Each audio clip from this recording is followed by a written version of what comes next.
গাউসে পাকের জীবনীতে পাওয়া যায়। গাউসে পাক কি নামাজ পড়তেন কিনা বলুন তো? নামাজ পড়বে তো একদিন শেষ রাত্রে, এরকম রাত্রে উনি ঘর থেকে বাহির হইয়া বৈশাখ পূর্ব দিকে মুখ করে উজু করতেছিলেন। নামাজ পড়লে কি উজু লাগবে না? উনি উজু করতেছিলেন, পিছন দিয়া এক চুর গিয়া ঘরের ভিতর ঢুকছে। চুর কে ঢুকছে? চুর মনে চট্টগ্রাম নাই, থাকলে বালা কথা, পিছনে ঢুকছে। গাউসে পাক সামনের দিকে তাকাইয়া বলতেছেন, আরে চোরা বেটা, রাত্রে আইসোস আমার ঘরে চুরি করতে? মানুষ তো দিনে আইসাই কিছু পায় না। চুর ভাবছে এমনি খামখেয়ালি করে। আচ্ছা, আল্লাহর ওলিরা সামনে যেমন দেখে পিছে এরকম দেখে কিনা? আচ্ছা, পিছে দেখার মন্ত্রটা কি? আল্লাহু আকবার। আল্লাহ বলেন, দেখবেন ওলি দরবারে গেলে সবক দেয়, বাবা জিকির করো বাম স্তনের 2 আঙ্গুল নিচে লতিফায়ে কলব, যেটা আল্লাহর আরশ। রাসূল বলেছেন, কুলুবিল মুমিনিনা আরশুল্লাহ, মুমিনের কলবে হলেন আল্লাহর আরশ। আবার আল্লাহ বলেন, মান্না গাঞ্জাম তার জমিন ও আসমা, লেকে গাঞ্জাম তার কলব মুমিনা। আল্লাহ কয়, আমি আল্লাহ এত বড়, আমার আকাশে জায়গা হয় না, জমিনেও জায়গা হয় না, কিন্তু মুমিনের কলবে আমার জায়গা হয়। জায়গাটা কোন দিকে নিল? বাম দিকে। আমি প্রশ্ন করব, আল্লাহ বাম দিক বাইসা নিলেন, ডান দিকটা খালি রাখলেন কার জন্য? আমার আল্লাহ বলেন, দুনিয়ার মানুষের ডান দিকটা খালি রাখলাম, দেখি তোমরা ডান দিক কি দিয়া বলতে চাও। যারা আমার নবীর প্রেমার ভালোবাসার আসন ডান দিকে বসাইছে, তারা সামনে যেমন দেখে পিছেও তেমন দেখে। জোরে জোরে কান সুবহানাল্লাহ। গাউসে পাকের জীবনী, আল্লাহর ওলি গাউসে পাক বলুন নবীকে ভালোবাসা দিত কিনা? উনি বলেন, আল্লাহ গো, তুমি যখন বাম দিকে আছো, আমি তোমার বন্ধুর প্রেমের আসন ডান দিকে বসাইলাম, এই জন্য সামনে তাকাইয়া পিছনের দিকে সব দেখে।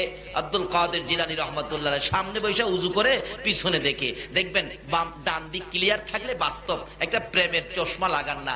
যারা ড্রাইভিং করে দেখবেন গাড়িতে উঠাই ডান দিকে ছোট্ট একটা গ্লাস বাহির করে, দেখছেন?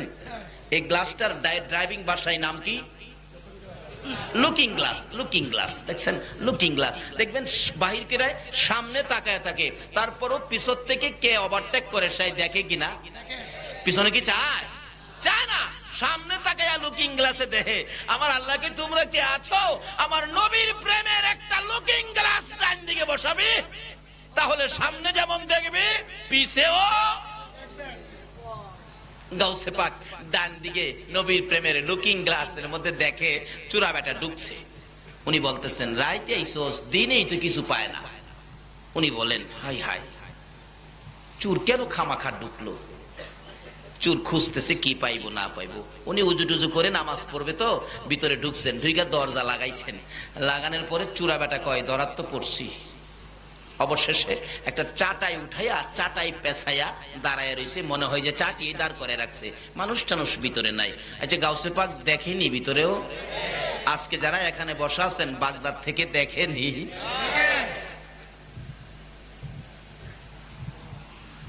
অলির দরবারে আসেন, অলি হবেন সরাসরি ডাইরেক্ট। কিভাবে হবেন সামনে আসতেছে। এবার উনি এমন সময় হযরত খিজির আলাইহিস সালাম যে বলতেছেন, হে ওলিদের সর্দার, পীরানে পীর, একটা কুতুব এই মুহূর্তে মৃত্যুবরণ করেছে, একটা কুতুবের দরকার। এখন যদি কুতুবের ব্যবস্থা না করে দেন, তাহলে শহরের মধ্যে অশান্তি বিরাজ করবে, গন্ডগোল শুরু হয়ে যাবে। গাউসে পাক বলেন, এত রাত্রে কুতুব কই পাবো, কোত্থেকে বানাবো? আচ্ছা তুমি দাঁড়াও, এই চাটার ভিতরে তুই কে? দেখেনি দেখেনি? চোরা বেটা কয়, বিপদে দি পড়লাম। কয়, আয় এদিকে আয়, তোর ভাগ্য ভালো। আসে না। আরে খালেকের ছেলে মালেক না তুই? বাবার নাম সহঞ্জহ বলছে, অহন্তর না আইসা পারে না। আইসা তো আল্লাহর ওলির পায়ে পড়ে গেছে, হুজুর আমারে মাফ করে দেন, চুরি করতে আইছিলাম, মাফ করে দেন। আরে মাফ করবে আল্লাহ, আমি না, আল্লাহ মাফ করবে। আয় এদিকে আয়। কি উজু কইরা? যা উজু কইরা। যখন বলছে উজু করতে, চোরা বেটা কয়, বাইরে যাইয়া কি আরামু? হুজুর উজু করবো? হ্যাঁ ঠিক আছে। গর্তে বাহির হইয়া রুড়ে দিয়া দৌড়ছে। হ্যাঁ বাচ্চা তো রুট দৌড় দিয়া যায়, দেখে টিনের বেড়ার মধ্যে ভাম করে পড়তে। দৌড় দেয় খালি, পড় দেয় কিসে? টিনের মধ্যে। কিরে রাস্তার মধ্যে টিন হাইলো কোত্থেকে?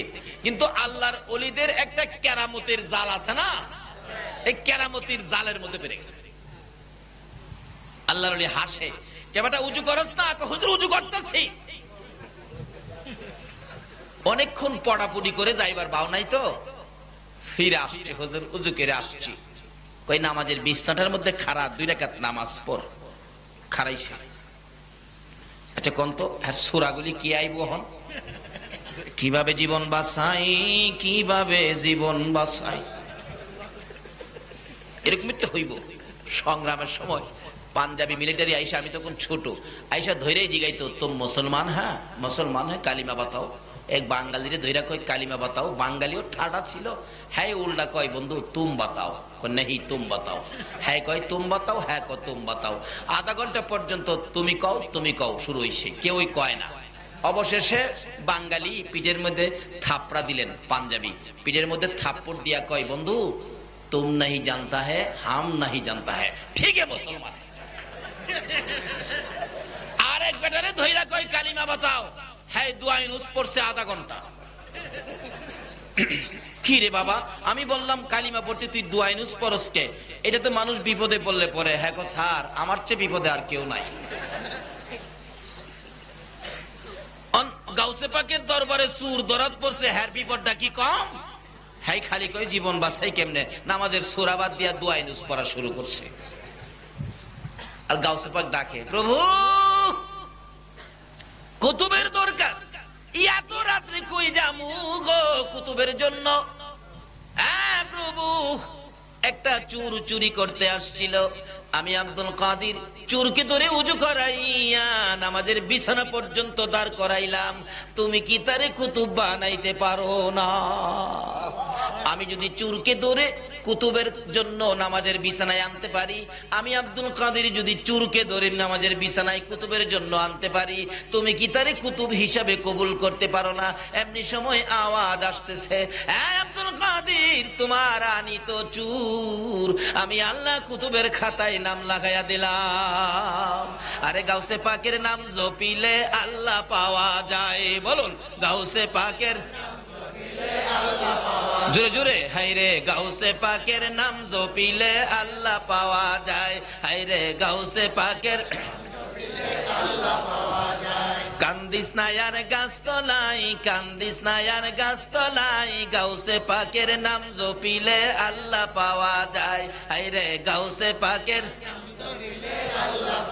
গাউসে পাকের এমনি নিশানা, চুরকে ধরে কুতুব বানা, গাউসে পাকের এমনি নিশানা, চুরকে ধরে কুতুব বানা, মুর্দা মানুষ জিন্দা করে হাতের ইশারায়, মুর্দা মানুষ জিন্দা করে হাতের ইশারায়, গাউসে পাকের নাম জপিলে আল্লাহ পাওয়া যায়, হায়রে গাউসে পাকের নাম জপিলে আল্লাহ পাওয়া যায়। পাগল কান্দিস নায়ার গাছ তলায়, কান্দিস নায়ার গাছ তলায়, গাউসে পাকের নাম জপিলে আল্লাহ পাওয়া যায়, হায়রে গাউসে পাকের নাম জপিলে আল্লাহ পাওয়া যায়। আল্লাহর ওলিরা পারেনি এমন ভাবে আমার আল্লাহর সাথে সম্পর্ক লাগাইতে, বলুন পারে কিনা? আরো বাস্তবে আসুন, অলির দরবারে যান, অলিদের সাথে সম্পর্ক রাখুন, গাউসিয়া কমিটির মধ্যে যোগ দেন, গাউসে পাকের স্মরণে নবীর ভালোবাসায় মাহফিলের আয়োজন করেন, এতে কি লাভ হবে? আসুন আগে বাড়ি। আজকে কারা এই আয়োজন করেছেন? নিশ্চয়ই গাউসে পাকের মা বাবা যেরকম নেককার ছিল, আপনাদের মধ্যেও যারা গাউসিয়া কমিটির মধ্যে আছেন, আপনার মা বাবার মধ্যে বুঝি এমন কিছু তাসির আছে। কারণ যার মধ্যে যেটা আছে এটাই বাহির হয়। আমার আগের হুজুর ওয়াজ করলেন, আমি এটা আরো বাস্তবে রূপ দিচ্ছি। যার মধ্যে যেটা, এক যুবকের জীবনীতে পাওয়া যায়, যুবক 5 ওয়াক্ত নামাজ পড়ে। যুবক কি করে?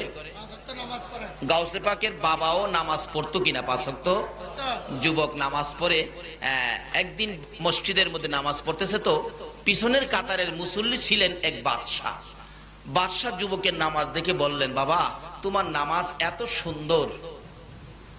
নামাজ শেষে বলতেছেন, তোমার কাছে আমি বাদশার মেয়েটা বিয়ে দিতে চাই। বাদশার মেয়ে বিয়ে দিতে চাইলে চট্টগ্রামের কোন যুবকের কাছে কন্ত হ্যাঁ খুশি হবে না বেজার হবে? এই কি মা বাবার চিন্তা করবো? হন খালি কইব কাম সাইরা লাইন। বাদশার মেয়ে বিয়া করা এটা তো টাফ ব্যাপার, এত সহজে। আচ্ছা বাদশা মেয়ে বিয়া দিবে রাজি হলেন কি দেখা? কয় না বাঙালি, কি দেখা? নামাজ দেখা। বাবা আমার মেয়েটা তোমার কাছে বিয়ে দিতে চাই। যুবকটা বলেন আমাদের দেশের যুবক হলে তো সঙ্গে সঙ্গে রাজি হয়ে যেত।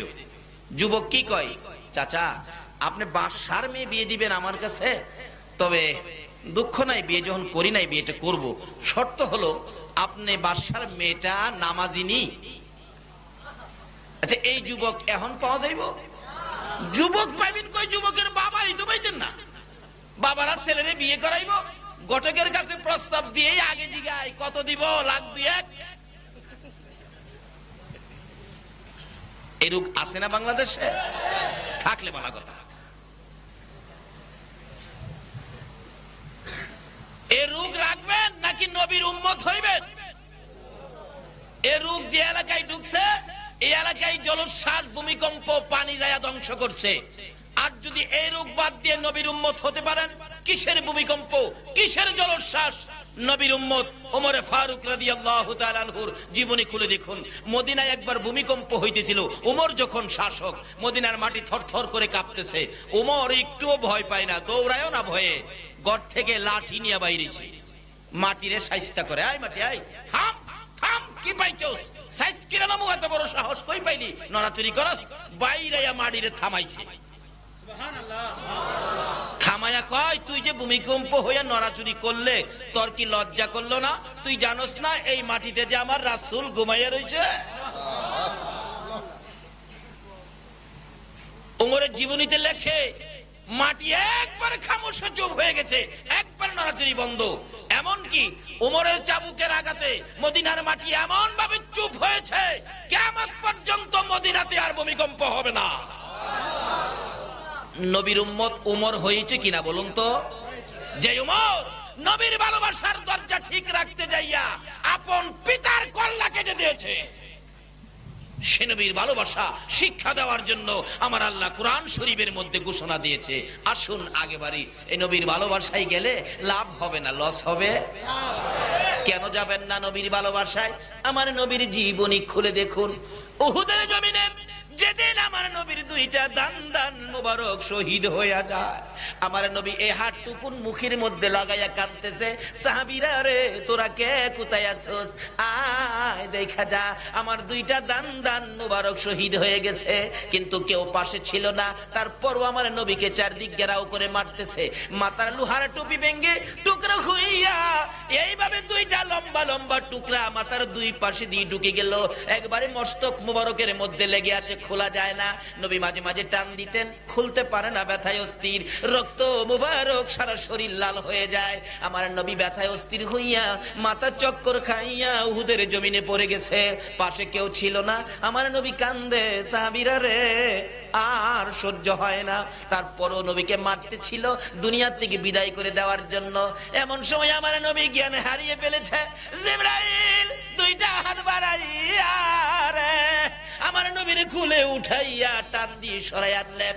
উহুদ পাহাড়ের মাঝামাঝি, নিচ থেকে দেখা যায় না এমন একটা জায়গায় আমার নবীকে নিয়ে জিবরাইল ডাকতেছে, উহুদের পাহাড় পাথর রে, দেখ যেই নবী না হইলে তোরা হইতি না, আমি হইতাম না, কুল কায়নাতের কিছুই হতো না। এই নবীকে মারতে মারতে কি অবস্থা করেছে, একটু বিছানার ব্যবস্থা করে দে, আমি আল্লাহর নবীকে একটু শুয়াইয়া রাখি। জিবরাইল বলেন, এই বলে ডাক দেওয়ার সঙ্গে সঙ্গে দেখি লম্বা একটা পাথর ফাইটা তোলার মতো নরম বিছানা হইয়া যায়। আর পাথর হইয়া নবী ছিলেন রে, উম্মত হইয়া নবী চিনলাম না। আমার নবীকে ওই পাথরের বিছানার মধ্যে শোয়াইয়া জিবরাইল মাথার পাশে বসে বসে প্রশ্ন করতেছিলেন, ইয়া রাসূলুল্লাহ দুইটা দান দান মোবারক ভেঙে গেছে, হুজুর গো রক্ত মোবারক আপনার শরীর লাল হয়ে গেছে, হুজুর জানতে চাই দাঁত ভাঙ্গা ব্যথা গুলো কেমন লাগে হুজুর বলুন। আমার নবীর কাছে আরো প্রশ্ন করি, ইয়া রাসূলুল্লাহ মাথা ভেঙে লোহার টুপি অংশ টুকরা হইয়া দুইটা টুকরা মাথার মধ্যে ঢুকে আছে, হুজুর ব্যথা কেমন লাগে আমি জানতে চাই। যায়। আমার নবী ছোট্ট ছোট্ট সুরে জিবরাইলের দিকে তাইয়া কান্দে, রে জিবরাইল দাঁত ভাঙ্গা ব্যথা কেমন লাগে জানতে চাইলি রে, মাথা ভাঙ্গা ব্যথা কেমন লাগে জানতে চাইলি, আমার উম্মতের ব্যথা কেমন জানতে চাইলি না? রে জিবরাইল দাঁত ভাঙ্গা ব্যথা মাথা ভাঙ্গা ব্যথার চাইতে রে আমার গুনাহগার উম্মতের ব্যথা বেশি। আরে দয়ালো নবী প্রেমের ছবি আর আসবে না জগতে, বলুন দয়ালো নবী প্রেমের ছবি আর আসবে না হাসর দিনে উম্মত বিলে, হাসর দিনে উম্মত বিলে যাবে না নবীজি বেহেশতে, দয়ালো নবী প্রেমের ছবি আর আসবে না জগতে, আমার দয়ালো নবী প্রেমে আর আসবে না। 63 সাল জিন্দগি কাছে বলে উম্মতি, 63 সাল জিন্দগি কাছে বলে উম্মতি, এখনো কান্দে শুয়ে মদিনাতে নবী, এখনো কান্দে শুয়ে মদিনাতে, দয়ালো নবী প্রেমের ছবি আর আসবে না জগতে, আমার দয়ালো প্রেমের ছবি আর যে নবী নিজের ব্যথা গোপন করে উম্মতের ব্যথা প্রকাশ করে, বলুন এই নবীকে ভালোবাসা দরকার আছে কিনা?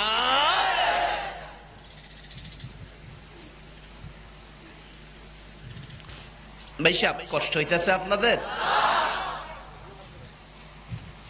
দেন না, একটা রাত্রই তো দিবেন, কালকে তো আর এখানে আসতে বলা হবে না, কিন্তু নবী তো কালকেও আপনার জন্য কাঁদবে।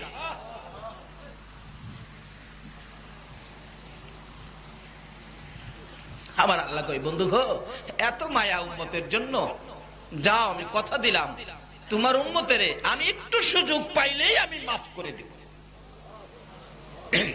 কিভাবে মাফ করে? আখিরি মোনাজাত পর্যন্ত বসুন, মোনাজাতের মধ্যে নিজেরাই টের পাবেন আল্লাহ যে মাফ করে দিছে। যদি দেখেন মোনাজাতের শেষে বাসা বাড়িতে যাইতে শরীরটা হালকা লাগে, মনটা শান্তি লাগে, মনে খালি কয় রাত্র গেলে গেছে রে, খুব ভালো লাগছে, তাইলে নিশ্চিত হবেন আজকে ক্ষমা পেয়ে গেছে।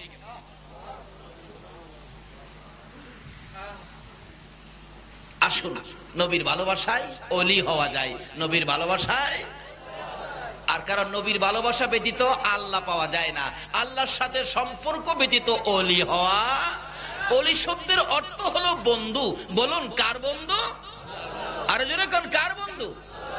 আল্লাহর সাথে বন্ধুত্ব করাটাই হলো ওলি, ওলির অর্থই হলো বন্ধু। কিন্তু আল্লাহর সাথে বন্ধুত্ব করতে গেলে নবী লাগবে, নবী ছাড়া আল্লাহ পাওয়া, আল্লাহ পাওয়ার ট্রান্সমিটার হলো নবী। কাজী এই নবীর সাথে সম্পর্ক ব্যতীত ওলি হওয়া যায় না।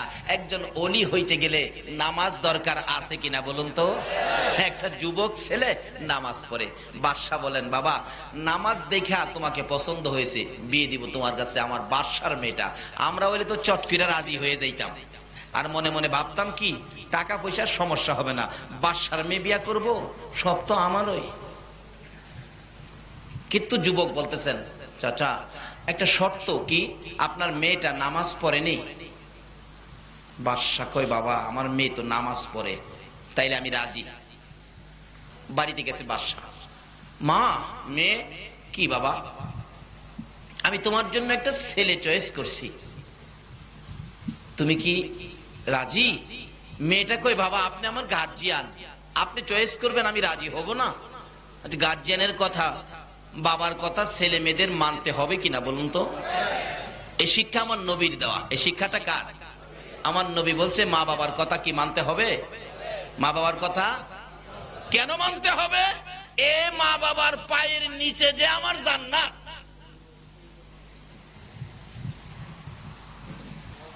জান্নাত মসজিদের পায়ে, মসজিদের নিচে নয়, মাদ্রাসার নিচে নয়, মক্কার নিচে নয়, জান্নাত রাসূল বলেছে মায়ের পায়ের নিচে। বলুন কার পায়ের নিচে? আমরা সকলেই তো এই মার পেট থেকেই আসছি। এই রাত্রে কি আমরা মারে কষ্ট দেই নাই?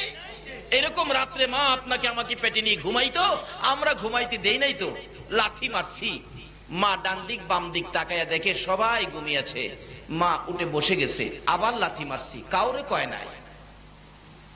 ওইটা দাঁড়ায়া গেছে, আবার লাথি মারছি, লাথিটা মায়ের কলিজাটার মধ্যে লাগছে। মা দরজার কিনারে দাঁড়ায়া চোখের পানি ছাড়ে। ফজরের আজান পড়ে গেছে। আপনাকে আমাকে পেটে রাখতে যাইয়া কত মায়ের রাত্র এইভাবে সারা রাত ঘুমাইতে পারে নাই। এরকম কষ্ট দেই নাই আমরা মাকে? এই মাকে যদি আর পরেও দুনিয়াতে আইসাও কেউ কষ্ট দেন, তাহলে গাউসিয়া কমিটি করেও কোনো লাভ হবে না, ও আর শুনে কোনো লাভ হবে না, নবীরে ভালোবাসা দিয়াও কোনো লাভ হবে না, মুফতি মুহাদ্দিস মুফাসসির মক্কা মদিনার ইমাম হয়েও কোনো লাভ হবে না। বিপদে আমার নবীর শাফায়াত বাস্তবে আসবে পাবেন না। বাস্তব কোরআন হাদিস তো আছেই, বাস্তবে আসুন, কারণ আমরা বাস্তবটা বিশ্বাসী বেশি। 2001-এ হজে গেছিলাম। একটা যুবক ছেলে হজ ভলান্টিয়ার হিসাবে, তার দায়িত্ব ছিল মদিনায় মসজিদে নববীর ভিতরে কাজ করবে। হ্যাঁ নাকি ভিতরে গেলেই তার শরীরের মধ্যে আগুন জ্বলতে থাকে, কে বলে তার মারতে আসে, দৌড়ায় বাহির হয়ে যায়। সঙ্গীরা বলেন কি ব্যাপার তোর এরকম লাগে কেন? বুঝতে পারি না। ঠিক আছে, নতুন আইসস তো, বাড়ির জন্য মায়া হয়, অশান্তি লাগে, 2-4 দিন বাহিরে থাক, আবার কাজে ঢুক। 2-4 দিন পরে আবার ঢুকলেন, কিন্তু ঠিক আরো কড়া ভাবে গায়ে আগুন জ্বলতে থাকে, কে বলে ঘাড় ধরে তারে বের করে দেয়, মসজিদের নববীর ভিতরে ঢুকতে দেয় না। অবশেষে রাত্রে সবাই বসলেন, কি ব্যাপার তোর হলোটা কি বল? বলতেছেন আমাকে চাকরি করা সম্ভব হবে না, তোরা আমার দেশে পাঠায় দে। কেন? যেদিন আমি মসজিদের নববীতে দায়িত্ব নিয়ে হজ ভলান্টিয়ার হয়ে বাংলাদেশ থেকে যেদিন বিমানে উঠি, তার ঠিক 8 দিন আগে আমার মারে একটা লাত্তি মারছিলাম। বলুন বাংলাদেশে মারে লাত্তি দিলে মদিনার কামনেওয়ালা নবী খবর রাখে কিনা?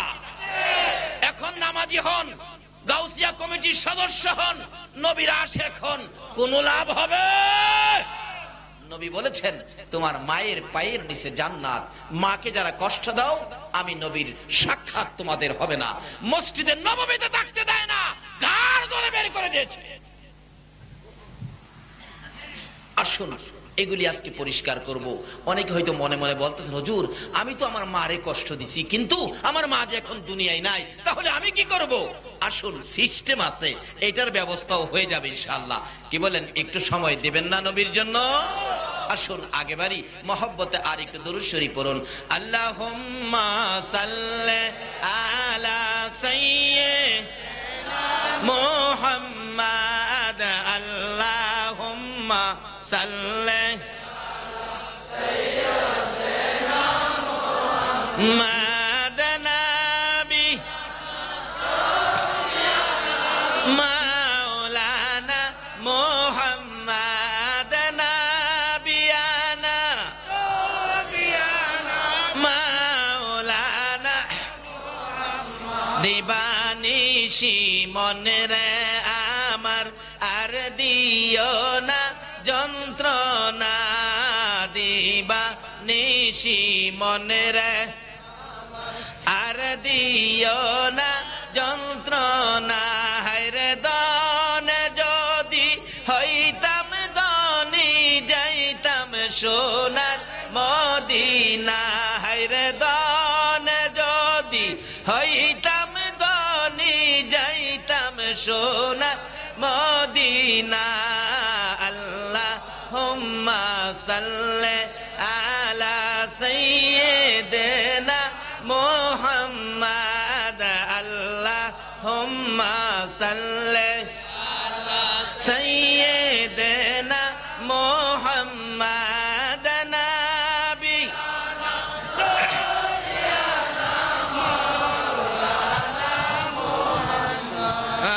নবিয়ানা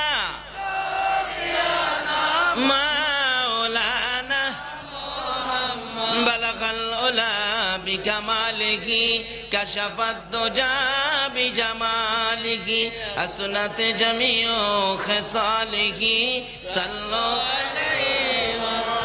বলতেছিলাম, যুবকটা বলতেছেন, বাবা আপনার মেয়েটা নামাজি নি? বাবা আমার মেয়ে তো নামাজি, তাইলে আমি রাজি। বাড়িতে গেছে, মা মেয়ে ছেলে চয়েস করছি, তুমি রাজি? মেয়ে কি কয়, বাবা আপনি আমার গার্জিয়ান, আপনার কথা কি আমি না মানতে পারি? আচ্ছা এখনকার দিন কি গার্জিয়ানের কথা মানে? গার্জিয়ান বৈশা রয়েছে, ছেলে এমএ পাস করে বিয়ে করাবে, মেয়ে বিয়ে পাস করলে বিয়ে দিবে, মা বাবা তো অপেক্ষায়, কিন্তু তারা খাই মাত্র বাসা বাড়িতে, কিন্তু কোর্ট ম্যারেজ হয় না। 2 মাস পরে খবর পাইছে কারবার তো শেষ। আচ্ছা মা বাবা কষ্ট পাইছে কিনা বলুন তো?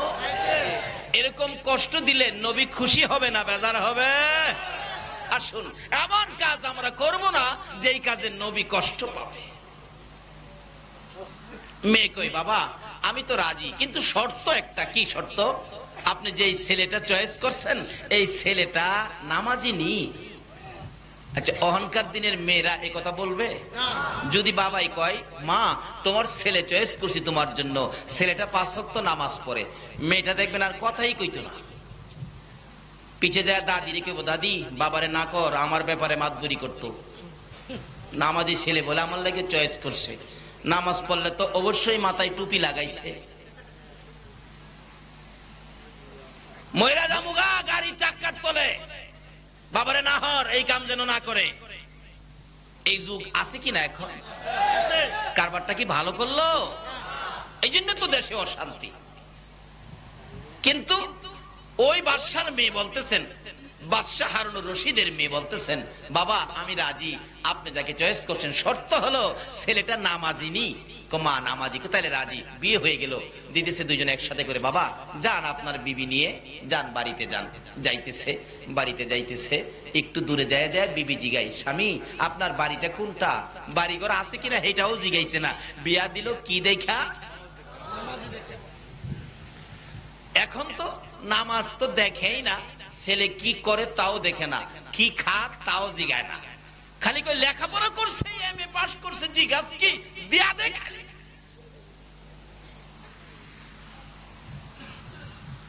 একটা জংলার কাছে গিয়া কয়, বিবি আমার বাড়ি এটা। গড় কই? জংলা তো বাড়ি দেখাইলেন, গড় কই? যেটা গড় দেখাইতেছে বাহিরের থেকে ভিতরে কি আছে সব দেখা যায়। তাইলে এতে কি বোঝা গেল? গড়ে কি বেড়া আছে? এটাই গড়। বাদশার মেয়ে তো বিয়া কিনে নিলেন, গড় বেড়া নাই, এটা গড়। হ্যাঁ বাবাই কই বিয়া দিল? আচ্ছা গড়ের ভিতরে এটা কি দেখা যায়? বিবি এটা একটা নামাজের চাটি। নামাজের কয়না বাঙালি দেখছেন, ঘরের ভিতরে দেখা যায় এটা কি? নামাজের। আচ্ছা অহংকার দিনে কেউ যুবক বিয়ে করে নতুন বিবিরে নামাজের চাটি দেখাই পারবো? দেখবেন ঘরের মধ্যে যাইবো, যাইয়া দেখবো এটা কি, কাপড়টা মাথার কাপড় সরাই জিগাইবো, স্বামী এটা কি? কই এটা চিনো না, এটা সিডি। এইটা কি? এটা বিসিডি। আর আগেকার দিনে কি দেখাইতো? এটা নামাজের। ওই নামাজের চাটির পরিবেশে এখনো যেই বাতাস, যেই গন্ধ আছে, তারাই গাউসিয়া কমিটির ঢুকছে, তারাই আজকের ওয়াজ মাহফিলে আসছে। আর যারা সিডি আর বিসিডির পরিবেশ চাইছে, ছোট ছোট হয়েছে, এখনো বড় হয় নাই, তারা এরকম আলোচনা, এরকম মাহফিল, এরকম কমিটিতে যাইতে পারে নাই। যারা এই সাডিওয়ালা, তাদের চরিত্র দেখেন কি, রাস্তায় ঘুরলে গান গায়, কি গুণ, কি গান? আরে মোমেন সবাই মিলে নামাজ পড়িতে, নামাজেতে খুদার দিদার ভাগ্যে জুটিবে। ওই সাডির পরিবেশ। আর অহন যে মাশাআল্লাহ সিডি বেরিয়েছে, এক মাহফিলে যাব, গাড়ির থেকে নামলাম, একটু জায়গা হাঁটতে হয়, পোলাপান খুশি, তুফাজ্জল হুজুর আইছে, তুফাজ্জল হুজুর। এক পোলা খুশির ঠেলায় গানও টান মাইরা বইছে, আমার বউ চিঠি লিখেছে বাঙ্গা বাঙ্গা হাতে। এমনি মাথার থাবাটা ধরলাম, এই বেটা তারা কি কইলি? এই পিছনে চাইয়া দেখে আমি যে হুজুরের আগমনে খুশি, আমি তো মাথায় ধরে বইছি, হ্যাঁ জিব্বাত কেমন মারছে, সর্বনাশ হয়েছে। আরে অক্ষণ তুই কি কইলে, বিয়ে করছস? তাই না হুজুর, বিয়ে তো করছি না। তুই অক্ষণ না কইলি তুই বিয়ে করছস, তোর বউ বাঙ্গা হাতে চিঠি লিখছে, কই না হুজুর বিয়ে তো করছি না, মাত্র 7 বছর, আমি বিয়ে হনি করবো। অক্ষণ না কইলে তোর বউ চিঠি লিখছে, হুজুর সিডির মধ্যে দেখছি। আচ্ছা সিডির পরিবেশ আর সাডির পরিবেশ পারলাম কি বুঝাইতে? যে অলির দরবারে গেলে অলি হওয়া যায়, ওই অলি গাউসে পাকের মা বাবার জীবনী খুলে দেখুন। আজকে যারা গাউসিয়া কমিটি করে গাউসে পাকের স্মরণে নবীর ভালোবাসায় মাহফিলের আয়োজন করেছে, আর যারা সারা রাত মাহফিলের মধ্যে ধৈর্যের সহিত বসে আছে, তাদের মা বাবার জীবনী খুলে দেখুন, নিশ্চয়ই একটা ভালো কিছু পাওয়া যাবে। আল্লাহু আকবার। কারণ আল্লাহু আকবার। বেলালে হাফসির জীবনী খুলুন। বেলালে হাফসি কাঁচা চামড়ার ভিতরে সারাদিন রৌদ্রের মধ্যে, বেলাল শ্বাস ফালাইতে পারে না, মরুভূমির রৌদ্রের তাপে আলুর মতো সিদ্ধ হয়ে গেছে। বিকাল বেলা যখন চামড়ার সিলিটা খুলে দিত, বেলাল জ্ঞান কিতাব লেখে, আমার নবী এমন মায়ের খাইলো কালিমা প্রচার করতে যাইয়া, বইতে পারে না, উঠতে পারে না, হাঁটতে পারে না, অবশেষে কলি দিয়ে কর্নিং করে করে হুজরার দিকে রওনা হলেন। মা খাদিজা বলেন, বহু সময় হয়ে গেল, রাসূল ফিরে আসতেছে না কেন, একটু বাহির হয়ে দেখি। ঘর থেকে বাহির হইয়া মা খাদিজা বলেন, আমি দেখতেছি একটা পূর্ণিমার চাঁদ বালুর সাথে গড়াগড়ি করে। চিৎকার মেরে ডাক দিলেন, খাদিজা তুমি কে গো, বালুর সাথে গড়াগড়ি করো, তুমি কে জানতে চাই? আমার নবী খাদিজার কণ্ঠের আওয়াজ পাইয়া দূর থেকে চিৎকার মেরে ডাকলেন, খাদিজা রে, ও খাদিজা আয়, আমার চামড়া উঠাইয়া ফেলাইছে। মা খাদিজা বলেন, দৌড়ে যাইয়া নবীজির পাশে গেলাম, আমার কাঁধের উপর বর করে নবীজি দাঁড়াইয়া আস্তে আস্তে হাঁটতেছে আর বলতেছে, খাদিজা রে, এই কালিমা প্রচারের জন্য গিয়েছিলাম, আবু জাহেল কোনো কথা মানলো না, শুনলো না রে, শুধুমাত্র মারতে ছিল, মারতে মারতে রক্তে লাল লাল করেছে। আমার আল্লাহ বলেন, বন্ধু গো, খাদিজারে সাক্ষী বানাইলাম, এই কালিমা লইয়া কত মায়ের খেয়েছো। বন্ধু, খাদিজারে সাক্ষী বানাইয়া কথা দিলাম, এই কালিমাটা যারা পড়বে, এই কালিমা নিয়ে যারা চলবে, এই কালিমার মালা যারা গলায় নিবে গো, আমি আল্লাহ 10টা পৃথিবীর সমান একটা জান্নাত আমি দান করে দিলাম। যেই নবী রক্ত দিয়ে কালিমা দিয়ে 10টা পৃথিবীর সমান একটা জান্নাতের মালিক আপনাকে আমাকে বানাইলো, বলুন এই নবীর চিনা দরকার আছে কিনা? বাবারা, জান্নাতের মালিক তো হলেন, নিশ্চিত আপনারা জান্নাতি। কেন? এই জান্নাতের টিকিট রোজগার করেছে মায়ের খেয়ে, রক্ত দিয়ে, না খেয়ে পেটে পাথর বেঁধে, মায়ের দেশ বাবার দেশ মক্কা ছেড়ে মদিনায় হিজরত করে এই জান্নাতের টিকিট আমাদেরকে কে দিয়ে গেলেন বলুন তো? আজকে কালিমা আছে কিন্তু নবী নাই। কি বলেন? কালিমা আছে, নবী নাই। কালিমা আছে, পর্দা নাই। কালিমা আছে, হালাল খাবার নাই। কালিমা আছে, নামাজ নাই। অথচ কালিমাটা কত দামি। কালিমাওয়ালার জীবনী খুলুন। হযরত আবু বকর সিদ্দিক রাদিয়াল্লাহু তাআলা যেদিন কালিমার মালা গলায় নিয়েছে, আল্লাহু আকবার বলুন, এদিন আর নিজের ইচ্ছায় কোনো কাজ আবু বকর করে না। কালিমা যা বলে, কালিমার ভিতরে যা নির্দেশ সেটাই মানে। আবু বকর কালিমা পড়ার পর কিভাবে আবু বকর নিজেকে পরিচালনা করেছেন। আবু বকর কালিমা পড়ার পর কালিমার সাথে সম্পর্ক কত গভীর। একদিন আবু বকর মা আয়েশা সিদ্দিকাকে জিজ্ঞেস করেন, আয়েশা, তোমাকে অল্প বয়সে নবীজির কাছে বিবাহ দিছি, অল্প বয়সে, তুমি কি জানো তোমারে কেন বিবাহ দিছি? মা আয়েশা বলেন, বাবা গো, আমি তো জানি না। আবু বকর বলেন, আয়েশা রে, অল্প বয়সে তোমাকে নবীর কাছে বিবাহ দিয়েছি। অল্প বয়সের রাসূলের কাছে বিবাহ দেওয়ার কারণ হলো আমি আবু বকর জান্নাতে যেতে চাই। আল্লাহু আকবার। যেহেতু কালিমা পড়েছি, জান্নাতের টিকিট পেয়েছি, আমি জান্নাতে যেতে চাই। হাসরের দিন যদি জান্নাতে যাওয়ার সকল আমল যদি আমার বরবাদ হয়ে যায়, কোন আমল যদি আল্লাহর কাছে গ্রহণযোগ্য না হয়, কোন আমলের বিনিময়ে যদি আমি আবু বকর জান্নাতে যাইতে না পারি রে আয়েশা, সর্বশেষে আমি তোমাকে নিয়ে আল্লাহর আরশের কিনারে যাব। প্রভু গো, আমার এই মেয়েটাকে অল্প বয়সে তোমার বন্ধুর কাছে বিবাহ দিয়েছি, তোমার বন্ধুর কাছে অল্প বয়সে মেয়েটাকে বিবাহ দেওয়ার কারণে তুমি আমি আবু বকরকে জান্নাত দিয়ে দাও। জোরে জোরে সুবহানাল্লাহ। শুধু এটাই নয়, আবু বকর কালিমা নিয়ে কত কষ্ট করেছেন। যেদিন আবু বকর এই জান্নাতের টিকিট কালিমাটা লইয়া সর্বপ্রথম যখন বাড়িতে ঢুকলেন, রাত্র তখন গভীর। আবু বকরের মা বলেন, আবু বকর, তুমি তো জীবনে কোনোদিন এত রাত্র করো নাই, আজকে তোমার এত রাত্র হলো, কারণটা কি? আবু বকর বলেন, মা, আমি আখিরি নবীর কাছ থেকে জান্নাতের টিকিট আনছি, আমি জান্নাতে যাব। তোমাকেও কিভাবে জান্নাতে নেওয়া যায় আমি এই চিন্তাও করতেছি। আবু বকরের মা বলেন, আবু বকর, তাহলে কি তুমি বাপ দাদার ধর্ম ছেড়ে দিয়েছো? মা, বাপ দাদার ধর্মে তো কিছু নাই, তুমি কি মুহাম্মদের পক্ষে গেছো? মা, এটাই তো আল্লাহর পক্ষ। কি বলেন? আমাদের নবীর পক্ষটাই কার পক্ষ? আজকে এই নবীর পক্ষ বিশ্বের মুসলমান ছেড়ে দেওয়ার কারণে বিজাতিদের হাতে আজকে মার। ও, তুমি জানতাম জ্ঞানী, আজকে বুঝলাম তুমি অজ্ঞানী, দাঁড়াও তোমাকে শাস্তি করতেছি। মা দুই হাতে থাপ্পড় শুরু করলেন। কিতাব লেখে, আবু বকরের জীবনী লেখে, মা যত মারে আবু বকর ততই হাসে। মা বলেন, দাঁড়াও, আমার মায়েরে তোমার শাস্তি হয় না। পুরুষদেরকে ডাকলেন, মারতেছে, হাসে, খুব মারতেছে রাত্রের বেলা।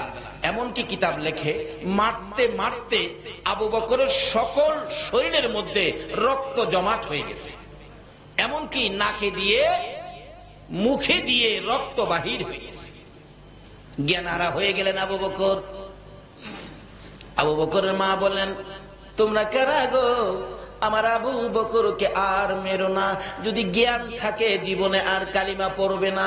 জ্ঞান হারা হয়ে গেছে আবু বকর, মা মাথায় পানি দেয়, জ্ঞান ফিরে না। রাত্র শেষ হয়ে গেছে, জ্ঞান ফিরে না। সকালবেলা বহু সময় পর মা ডাকতেছে, এরে আবু বকর, এত মার খাইলি, জ্ঞান ফিরে না, আর কি জীবনে কালিমাটা পড়বি? একটু পরে দেখা যায় আবু বকর দুইটা চোখ খুলে মার দিকে তাকাইলেন। মা সঙ্গে সঙ্গে এক গ্লাস পানি নিয়ে আবু বকরের কাছে গেলেন। আবু বকর, সারা রাত মার খেয়েছ, কলিজাটা বুঝি শুকাইয়া গেছে রে বাবা। আবু বকর, আমি এক গ্লাস পানি আনলাম, পানিটা খাও না বাবা, পানিটা খাও। আবু বকর দুইটা চোখের পানি জর্জর করে ছেড়ে দিয়ে মার দিকে তাকাইলেন। মা গো, এই পানি আমি খাবো না গো মা, তোমার হাতের পানি আমি খাবো না। কেন খাবি না? যেই নবীর কাছ থেকে কালিমা লওয়ার অপরাধে মার খাইলাম গো, এই নবী যতক্ষণ পর্যন্ত না আসবে ততক্ষণ পর্যন্ত আমি পানি খাবো না। আমার নবী কই? নবীর লেগে তো মার খাইছি, আবার নবী আসলে পানি খাবো। আমার নবীর কানে খবর গেলে দয়ার নবী, মায়ার নবী দুইটা চোখের পানি ছেড়ে দিলেন। এসে হাজির হলেন, আবু বকর রে, আমি পানি দিলে পানি খাবি? নে পানি খা। আমার আল্লাহ বলেন, বন্ধু গো, আবু বকরকে জানিয়ে দাও, এ কালিমা লইয়া এত মার খেয়েছে, আজকে তুমি আবু বকরের দরদি হইয়া এক গ্লাস পানি মুখের কাছে তুলে দিলা। আমি আল্লাহ কথা দিলাম, এই আবু বকরকে আমি আল্লাহ নিজের হাতে আউজে কাউসারের পানি খাওয়াইবো। এ বন্ধু, আরেকটা জানাইয়া দাও, এই আবু বকর সর্বপ্রথম কালিমা লইয়া যে মার খেয়েছে, তারপরও তোমার ভালোবাসা ছাড়ে নাই, কালিমা ছাড়ে নাই। আমি আল্লাহ কথা দিলাম, এই আবু বকর যতক্ষণ পর্যন্ত জান্নাতের মধ্যে পাও না দিবে, কোন নবীর উম্মতেরা জান্নাতে যাইতে পারবে না। শুধু আবু বকর নয়, আরো কত জীবনী খুলুন। হযরতে বেলাল হাবশী রাদিয়াল্লাহু তাআলা আনহু, তারা এই কালিমা পাইয়া কষ্ট করেছে, মার খেয়েছে, কালিমা ছাড়ে নাই। কালিমা যা করার কথা তাই তারা করেছে। এমন কি কালিমা লইয়া এত কষ্ট করার পরেও কালিমা যখন ছাড়ে নাই, সেই রকম 10 জন কালিমাওয়ালার জন্য আমার আল্লাহ দুনিয়ার মধ্যে জান্নাতের টিকিট পাঠাইয়া দিছে, স্পেশাল টিকিট পাঠাইছে। বলুন, যে নবীর জন্য আল্লাহ সবকিছু বানাইছে, এই নবীর উম্মতেরা যারা এই কালিমা নিয়ে কষ্ট করেছে, তাদের জন্য আমার আল্লাহ 10টা টিকিট স্পেশাল ব্যবস্থা করেছে। বলুন তো জান্নাতে আরো সুন্দর ব্যবস্থা হবে কিনা? এই দেশ যখন ছাড়তে হবে, কি বলেন, ছাড়তে হবে না? লন এটা কনফার্ম করে লাই, কিভাবে করবেন? এবার আবু বকর কষ্ট করে কনফার্ম করেছেন। আবু বকরের মতো আরেকজন, যার নাম বেলাল হাবশী। আপনারা বেলাল হাবশীর জীবনী শুনেছেন, কত কষ্ট করেছেন। যেদিন কালিমাটা পড়ছে, বেলাল কয়, হাই হাই, এত মজার জিনিস কালিমা। আজকে কালিমা যাদের কাছে মজা, তারাই তো আজকে মাহফিলে বসেছে, আরামের বিছনা হারাম করে দিয়েছে, সুখ শান্তি বন্ধ করে দিয়েছে। আর কালিমার মজা ভুলতে পারে না বিদায় আজকে কালিমা নিয়ে এখানে। যেই কালিমাই জান্নাতের বাগানে আনতে পারে, নিশ্চিত হন এই কালিমাই আপনাকে জান্নাতে নিতে পারে, এতে কোনো সন্দেহ নাই। মরতে যখন হবে জাহান্নামী হবেন না, জান্নাতি কিভাবে হবেন, এই জায়গাগুলি খোঁজ করেন। তাই বলতেছিলাম, এবার দয়ার নবী, মায়ার নবীর এই কালিমা আওয়াজ পালেন হযরত বেলাল হাবশী, কবুল করলেন বেলাল কালিমা। কিন্তু উমাইয়া ইবনে খালফ, তার মনিব, তার মহাজন, তার মালিক, কিন্তু উমাইয়া ইবনে খালফ সহ্য করতে পারে না। কি বাপ দাদার ধর্ম ছেড়ে দিয়ে তুমি এই মুহাম্মদের কালিমা পড়ছো? বেলাল, নিষেধ দিলাম কালকে রাতে না শুনি, কিন্তু কালিমা যারা পড়ছে তারা কি কারণ নিষেধে বন্ধ করতে পারে? কিন্তু থামে তো না। অবশেষে বললেন, তোমাকে একদিনের সময় দিলাম, থামে না। অবশেষে কিছু শাসন করলেন, থামে না। তারপরে একটু কঠোর হস্তে কিছু মারামারি করলেন, সমস্ত শরীর ক্ষত বিক্ষত, তারপরেও ছাড়ে না।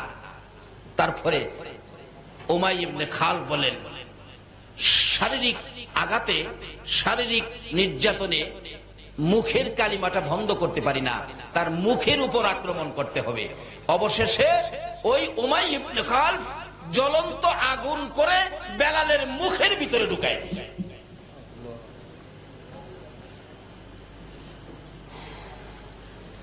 কত কষ্ট করে রোজগার করে আজকে আমাদের কাছে কালিমা। রাসূল বলছেন, মৃত্যুর সময় যদি কারো মুখ থেকে এই কালিমাটা বাহির হয়, এই কালিমা পরে পরে যদি কেউ মৃত্যু হয়, তাহলে তুমি নিশ্চিত হবে তোমাকে আমি রাসূল সুপারিশ করে জান্নাতে নিয়ে যাব। কারণ যে কালিমা পড়তে পড়তে মৃত্যু হয়েছে, রাসূল বলেন আমার উপর ওয়াজিব হয়ে গেছে তাকে নিয়ে জান্নাতে। কিন্তু কালিমা নসিব হবে না, মুখ দিয়ে কালিমা বাহির হবে না এক কিসিমের মানুষের, যারা মা বাবাকে কষ্ট দিচ্ছেন। বলুন কাকে? যারা মা বাবাকে কষ্ট দিচ্ছেন, তাদের মুখ থেকে কালিমা বাহির হবে না। কারণ কবি বলেন, শিকায়াত কো হার কুনাত উস্তাজেরা, গ্রেফতারে বাসাত বালা চারেরা। কিছু জিনিস আছে, যেমন পীর, উস্তাদ, বুজুর্গ, আল্লাহর ওলি এবং মা বাবা, এই কিসিমের পার্সন যারা, তাদের সাথে যারা বেয়াদবি বেত্তমিজি করেছেন, তাদের শাকায়াত যারা করেছেন, তাদের উপর 4টা বালা মুসিবত আক্রমণ করবে। 1 নম্বরে হবে তাদের মধ্যে কোনো শান্তি থাকবে না। বাড়িঘর বড়, বিদ্যা বুদ্ধি অনেক, টাকা পয়সাও বেশি, জিগাইলে খালি কেবল না, শান্তি নাই, কোন শান্তি তাদের মধ্যে থাকবে না। 2 নম্বরে হবে তাদের রুজি রোজগারের মধ্যে বরকত হবে না। 3 নম্বরে হবে তাদের মৌত হবে অ্যাক্সিডেন্টে, মৌত হবে অ্যাক্সিডেন্টে। 4 নম্বরে হবে মৃত্যুর সময় তার কালিমা নসিব হবে না। তার জ্বলন্ত প্রমাণ নবীর আদরের সাহাবী, যার নাম হযরতে আলকামা রাদিয়াল্লাহু তাআলা। আলকামা তার মাকে কষ্ট দিয়েছিলেন, কিন্তু মৃত্যুর সময় গণায় আসছে, তার সাকরাত শুরু হয়ে গেল। নবীজি খবর পায়া সাহাবীদেরকে পাঠাইলেন, তাকে কালিমাটা পড়াও, কারণ কালিমা পড়তে পড়তে মৃত্যু হলে তাকে নিয়ে জান্নাতে যাওয়া আমি নবীর উপরে ওয়াজিব হবে, তাই তোমরা কালিমা পড়াও। কিন্তু কালিমার কথা বললে আলকামার চোখ থেকে পানি আসে, মুখ থেকে কালিমা আসে না। নবীর সাহাবী কিন্তু কালিমা আসে না। রাসূল খবর পায়া নিজেই গেলেন, আলকামা তুমি পড়ো কালিমা লা ইলাহা ইল্লাল্লাহু মুহাম্মাদুর রাসূল। আলকামা শুধুমাত্র নবীর দিকে তাকাইয়া দুইটা চোখের পানি ছাড়ে, কালিমা পড়ে না, মুখ দিয়ে আসে না। ওই যে মারে কষ্ট দিছে, মাকে যারা কষ্ট দিয়েছেন, নামাজি হতে পারেন, হাজি গাজী হতে পারেন, কিন্তু মৃত্যুর সময় আপনার কালিমা নসিব হবে না। আচ্ছা কই কি? একদিন এক সাহাবী নবীজির কাছে গিয়ে বলতেছেন, ইয়া রাসূলুল্লাহ, আমার বুড়া মাকে পিঠের উপর লইছি, বুড়া মাকে পিঠে লইয়া হজের যত কাজ আছে, মিনা মুজদালিফা আরাফা সাফা মারওয়া যা আছে, খানে কাবা তোয়াফ সবকিছু মাকে পিঠে লইয়া, বুড়া মা তো হুজুর পিঠে লইয়া মারে হজের আহকাম সবগুলো আমি আদায় করছি, এইভাবে যে মারে পিঠে লইয়া আমি এই কষ্টটা করছি, আল্লাহর নবী গো, মার হকটা কি আমার আদায় হইছে? রাসূল বলেন, ও সাহাবী, তোমার মারে পিঠি নিয়া এটুকুন কাজ করার পরে জিজ্ঞেস করছো মার হক আদায় হয়েছে কিনা? আমি রাসূল বলে দিলাম, এইটুকুন কাজ মারে পিঠের উপর করে যে কষ্ট তুমি করেছো, এই কষ্টের বিনিময় তোমার মায়ের এক ফোঁটা দুধের হক এখনো আদায় হয় না। বাবারে কি ওয়াজ শুনবেন, কোন দিকে যাবেন? এই কালিমা লইয়া জান্নাতে যাবেন, মাত্র 2-3টা জিনিস সঙ্গে রাখেন, বেশি লাগে না। রাসূল বলেন, আলকামা মুখ দিয়ে কালিমা আসে না, কার সাথে অন্যায় করাতে বলুন তো? মার সাথে। মুখে দিয়ে কালিমা আসে না। এরকম আল্লাহর ওলিদের সাথে যদি কেউ বেয়াদবি বদতমিজি করেন, তাহলে আপনারও মওতের সময় কি কালিমা আসবে না। কারণ একজন ওলির সাথে বেয়াদবি করলে আমার আল্লাহ বলেন আমি তার বিরুদ্ধে যুদ্ধ ঘোষণা করি। আর যদি কেউ ওলির নেক নজর পেতে পারেন, তাহলে আপনি আল্লাহর প্রিয় বান্দা হয়ে যাবেন। জোরে কন্যা সুবহানাল্লাহ। একজন আল্লাহর ওলির জীবনী, নামটা আমার খেয়াল নাই, উনি রাস্তা দিয়ে হাইজা যেতেছে, যাইতেছে পরে একটা বাচ্চা ছেলে গরুরে ঘাস খাওয়াইতেছিলেন। অনেক সময় গরু ঘাস খাওয়ায় না বাচ্চারা, এ হুজুর দেখে সালাম দিলেন, হুজুর আসসালামু আলাইকুম। বাচ্চারা এরকম হুজুরের সালাম দেয় না, কিন্তু যাকে সালাম দিলেন নামটা আমার খেয়াল নাই, উনি আল্লাহর ওলি ছিলেন। আল্লাহর ওলি বলেন, বাবা বাচ্চা মানুষ সালাম দিলা, তোমার নাম কি বাবা? তোমার নাম কি? হুজুর আমার নাম তো হলো ইমামউদ্দিন। ইমামউদ্দিন কই কি তোমার নাম ইমামউদ্দিন? তুমি কি দ্বীনের ইমাম? আল্লাহর ওলি বলতেছেন, বাবা তুমি দ্বীনের ইমাম হইয়া গরুরে ঘাস খাওয়াও, তুমি মাদ্রাসায় পড়ো, যাও, খুব ভালো হবে। আল্লাহর ওলির নেক নজর পড়ছে। আল্লাহু আকবার। ও ওলির দেশের মানুষ, ওলির নেক নজরে যা। নেক নজর তো পড়ে গেছে। বাচ্চাটা গরু নিয়ে বাড়িতে গিয়ে বলতেছে, মা একজন হুজুর বলছে আমার নামটা বলে খুব সুন্দর, আমি বলে দ্বীনের ইমাম, আল্লাহর ওলি হুজুর বলছে মাদ্রাসায় পড়তে। মা কই, বেটা ফকিন্নির পোলা, খাইবার পাস না, তুই মাদ্রাসায় পড়বি, তোর গরু খাওয়াইব কে? দিছে মা দৌড়ানি। ছেলে দৌড়ায় যায় মসজিদের ভিতরে ঢুকছে, ঢুকে দরজার চিপায় যায়া ভয়ে কাঁপতাছে। মা তো মসজিদের ভিতরে যায় না, বাইরে থেকে কিছুক্ষণ রাগারাগি করে চলে গেছে। এমনি এক মুসল্লি আইছে নামাজ পড়তে, বাচ্চাটা দরজায় চিপাই ভয়ে কাঁপতেছে, কাঁদতেছে। কিরে বাবা কি? চাচা আমি কইছিলাম মাদ্রাসায় পড়তাম, একজন হুজুর কইছিল নদীর হেই পার নাকি মাদ্রাসা যাইতে হইব। আমি মারে কইছিলাম, মা টাকাও দেয় না, আর আমার মারতে আইয়ে আমারে বলে মাদ্রাসা পড়বার লেগে দিত না। কই তুই কি মাদ্রাসায় পড়বি? পড়ুম। আমার খালি নৌকাটা পার করে দিলে মাদ্রাসা যাইতে পারবো। কত টাকা লাগবে? 5 টাকা লাগবে। নে 5 টাকা, যাও, দিয়ে দিলাম। 5 টাকা লইয়া নদী পারিয়া বাচ্চা ছেলে গেছে গা, যাইয়া দেখে যেই হুজুর কইছিল ওই হুজুর ক্লাসে বসা। হুজুর আমি আইছি, হুজুর আসসালামু আলাইকুম। আল্লাহর ওলি বলেন, বাবা তুমি ইমামউদ্দিন? জি হুজুর। আসো। কায়দা দিয়ে কারণ প্রথম অবস্থায় তো কায়দা দিয়ে প্রথম ক্লাসে তারে ভর্তি করলেন। অন্য ছোট ছোট ছেলেদের মধ্যে কায়দা, মানে হ্যাঁ তো একটু বড় হয়ে গেছে, অন্য ছেলেরা টিটকারি মস্কারি করে, হুজুর আইসি দি পড়তো, বড় দীক্ষা কয় হুজুর বলে। হ্যাঁ কায়দা পরে অন্য ছেলেরা বড় বড় কিতাব লইয়া যা হের কাছে পড়া কই দিত। হ্যাঁ কয় আমি আইসি পড়তাম, হুজুরে কইলো হ্যাঁ আমার ঠাট্টা করে, যাক আর পড়তাম না। হুজুরের কাছে বইয়া কাঁদতেছে, আল্লাহর ওলির কাছে। কিরে বাবা কান্দো কে? হুজুর আমারে আপনি কইছেন না এবার লেগিয়া আমারে বড় বড় কিতাব নিয়ে দেয়, আমি কায়দাই পারি না, আমারে বড় কিতাব দেয় পড়বার লেগিয়া। আমি বলে হুজুর আমার কাছে আনে পড়া কইয়ে দিতাম। তাই নাকি? বসো। আল্লাহর ওলি সঙ্গে সঙ্গে বাচ্চাটার মাথার মধ্যে নিজের মাথার পাগড়িটা খুইলা পরাইতেছে। নিজের মাথার পাগড়ি বাচ্চাটার মাথায় পরাইছে।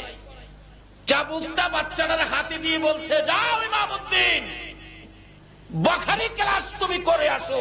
আল্লাহু আকবার বলো। একজন আল্লাহর ওলির নেক নজর, বুখারী ক্লাস করে আসো। এবার তো উস্তাদ হইয়া ওই ইমামউদ্দিন ক্লাসে বসে ডাকতেছে, আসো বাবারা কার কি সবক বলতে হবে আসো আমি বলে দেই। হ্যাঁ হুজুর এখানতে কর, বাস ফটাফট কিতাব পড়তেছে। সুবহানাল্লাহ। সুবহানাল্লাহ।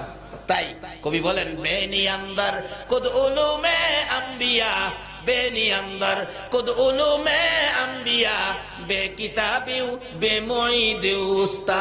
আল্লাহ কয় আমি আল্লাহ ইচ্ছা করলে মাদ্রাসা ছাড়া, স্কুল ছাড়া, ভার্সিটি ছাড়া, কলেজ ছাড়া, কিতাব ছাড়াও আমি আল্লাহ আমার ওলিদের নেক নজর পাইলে ডাইরেক্ট ইলম দেওয়ার ক্ষমতা আমার আছে।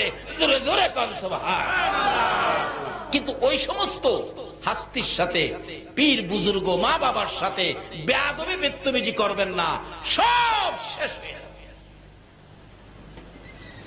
কায়দা পারে না বেটা বুখারী শরীফ পড়ায়। আল্লাহর ওলির নেক নজরে ও ওলির দেশের ভাইয়েরা ওলিদের পক্ষে থাকুন, অন্য কারো কথা শুনবেন না। এখন ফিতনার যুগ, অনেকে অনেক লেবাস ধরে আইসা আপনাদেরকে অনেক কিছু বুঝাবে, ওইদিকে যাবেন না। ওলিদের পক্ষে থাকুন, রিসালাতের পক্ষে থাকুন, বেলায়েতের পক্ষে থাকুন।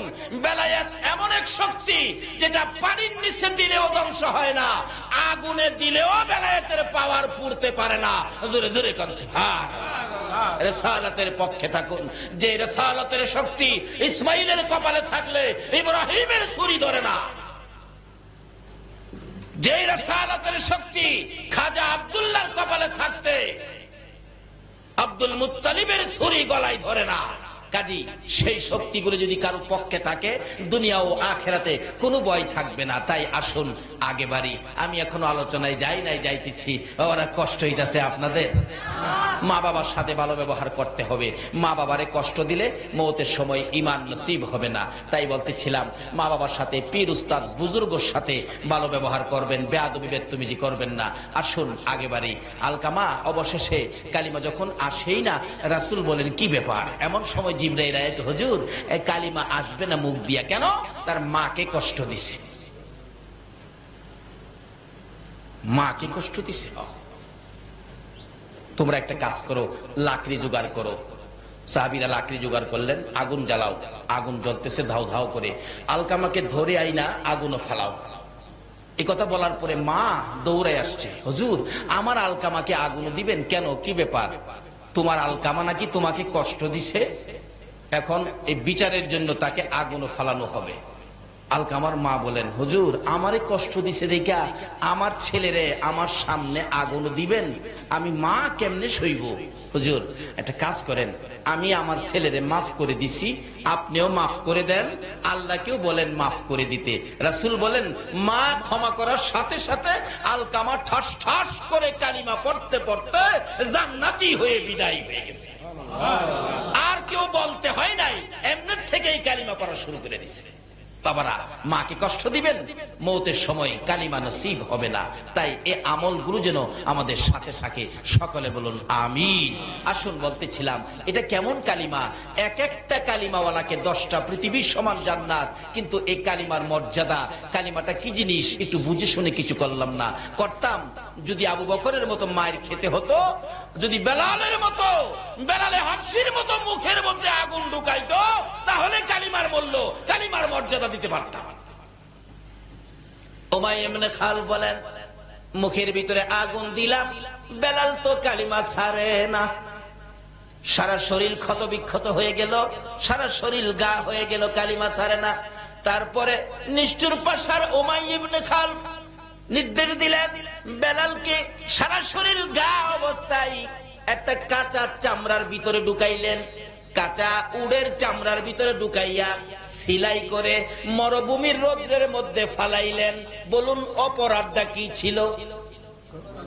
অপরাধটা এই কালিমা লইয়া এত কষ্ট করেছে, আজকে কালিমা লইয়া 5 ওয়াক্ত নামাজ পড়তে রাজি না।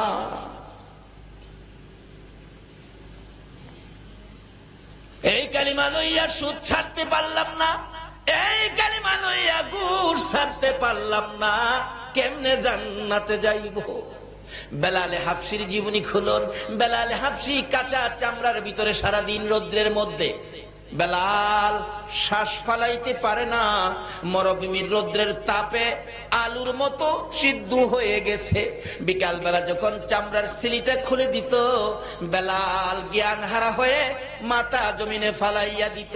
তারপরও বেলালকে নিস্তার দেয় নাই উমাইয়া ইবনে খালফ। এই কালিমাটার অপরাধে বেলালের গলায় রশি লাগাইয়া দিত। এক বয়সের ছেলেরা বেলালকে শেষরাইতো।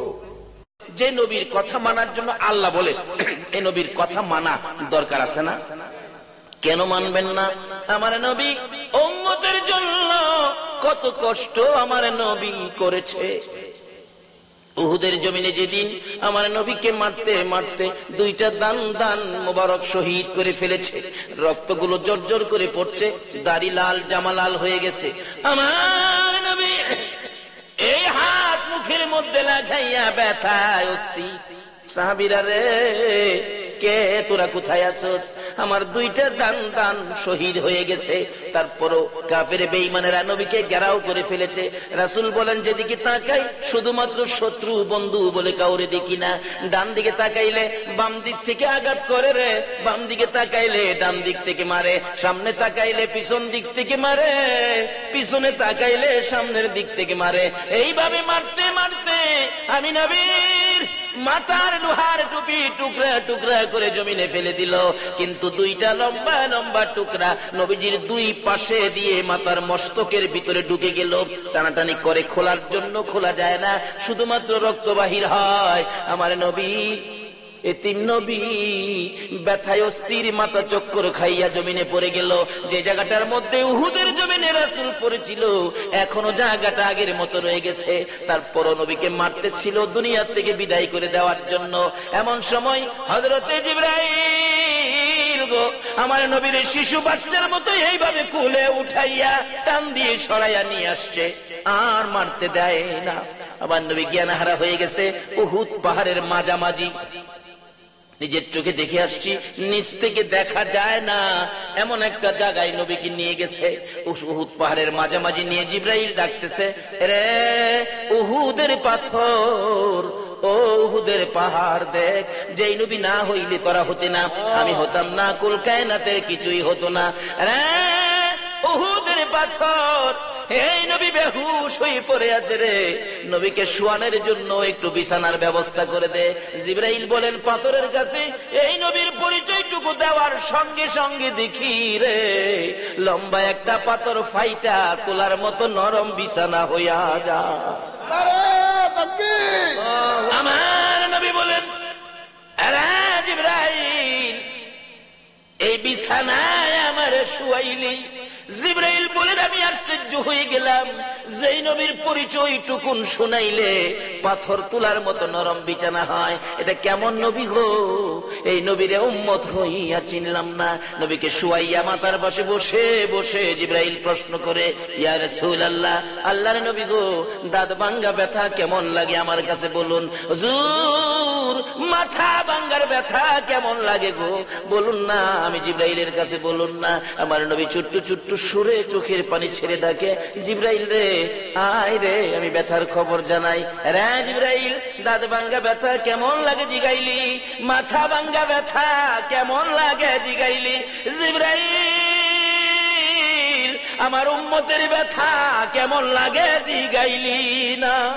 ও জিবরাইল শুনো, দাঁত ভাঙ্গা ব্যথা, মাথা ভাঙ্গা ব্যথার চাইতে রে আমার গুনাহগার উম্মতের ব্যথা বেশি। আরে দয়ালু নবী, প্রেমের ছবি আর আসবে না জগতে, বলুন। দয়ালু নবী, প্রেমের ছবি আর আসবে না হাসর দিনে, উম্মত বিনে, হাসর দিনে উম্মত বিনে যাবে না নবীজি বেহেশতে। দয়ালু নবী, প্রেমের ছবি আর আসবে না জগতে। আমার দয়ালু নবী, প্রেমের ছবি আর আসবে না। 63 সাল জিন্দিগি কাছে বলে উম্মতি, 63 সাল জিন্দিগি কাছে বলে উম্মতি, এখনো কান্দে শুয়ে মদিনাতে নবী, এখনো কান্দে শুয়ে মদিনাতে। দয়ালু নবী, প্রেমের ছবি আর আসবে না জগতে। আমার দয়ালু নবী, প্রেমের ছবি আর আসবে না। যে নবী এত ব্যথায় ব্যথিত, তারপরও নিজের ব্যথা ভুলে গিয়ে উম্মতের ব্যথা প্রকাশ করে, বলুন এই নবীর কথা মানা আমাদের দরকার আছে কিনা? হযরত আলীকে বলেন, আলী বেহেশতের মূল্য দিয়ে ঘুমায়ো। আলী বলেন, হুজুর আমি গরিবী অবস্থায়, আমার সম্ভব না, এত দাম, সমস্ত পৃথিবী 70 বার বিক্রি করলে বেহেশতের মূল্য হবে না। আচ্ছা বলুন তো, এত দামি বেহেশতটা যদি মায়ের পায়ের নিচে হয়, তাহলে মায়ের দাম কত? অনেক দাম। এই মারে কষ্ট দিয়া মক্কা মদিনা যায়ও না, এই মারে কষ্ট দিয়া সবে বরাতের জন্য মসজিদে যায়ও না, এই মারে কষ্ট দিয়া সবে কদর করতে যায়ও না, এই মারে কষ্ট দিয়া ঈদের নামাজে যায়ও না, তোমার কিছুই লাভ হবে না। আরে মা বাবার কথা মতো যে জন চলে, বলুন বলুন, মা বাবার কথা মতো যে জন চলে না, আল্লাহ নবীজির দয়া তারা পাবি না।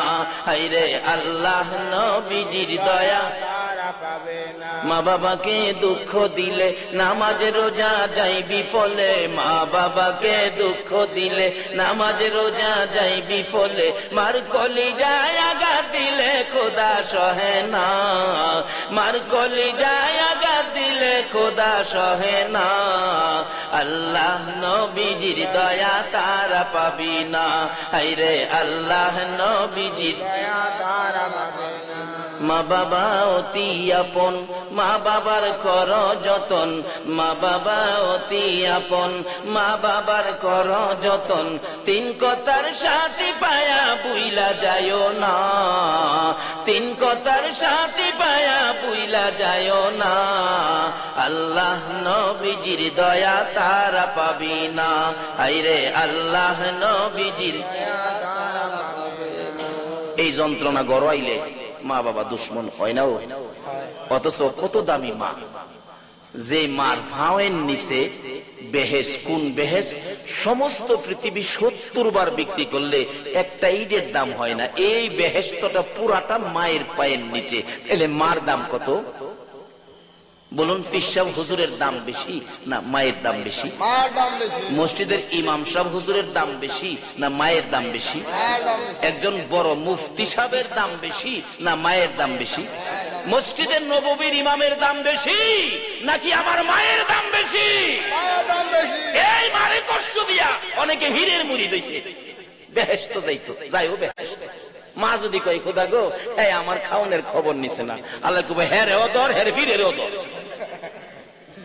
এই পিসাব হয়েছ কিন্তু মুরিদকে জিগাইও আমার জন্য হাদিয়া নিয়ে আইছস, তোর মারে দিছস নি। খালি ভাইলে বাড়ির ভিতরে ফাড়াইয়া দিও না, মা বাবারে দিছি কিনা জিগাইও, কারণ মা বাবা যে কি জিনিস তোমার কাছে তো শিক্ষা পাওয়া দরকার। যেহেতু তুমি পীর, পীর শব্দের অর্থই হলো শিক্ষক। বাবারে কয়দিন থাকবা এই দেশে? তোমার আমার মতো কত মানুষ কবরস্থানে গিয়ে দেখো মাটির সাথে মিশে গেছে। তোমার আমারও যাওয়ার ভিসা আইসা গেছে, শুধু ফ্লাইট ডেটটা বাকি। কবে জানি মসজিদের কোনার ফ্লাইট কার বাড়ির সামনে হাজির হয়ে যায়। এই দিন আসার আগে পরিষ্কার করো জান্নাতে যাওয়ার রাস্তা, কালিমাটা পরিষ্কার করো, নামাজ চাবি হিসাবে সঙ্গী করো, আর মায়ের পায়ের নিচে জান্নাত তালাশ করো। যেই মার এত দাম, এত দামি, এই মার সাথে ব্যবহার ভালো করতে হবে, বাবার সাথে না খারাপ করতে হবে। অহন যেই যুগে পড়ছি অশান্তির কারণটা কি? মানুষ দোয়া করলে দোয়া আল্লাহ শুনে না কেন? মা বাবারে কষ্ট দিয়া আল্লাহর কাছে হাত বাড়াইলে আল্লাহ হাত এই ডাক শুনবে না। মসজিদে নববীর ঘটনা, 2001-এ হজ করতে গিয়েছিলাম।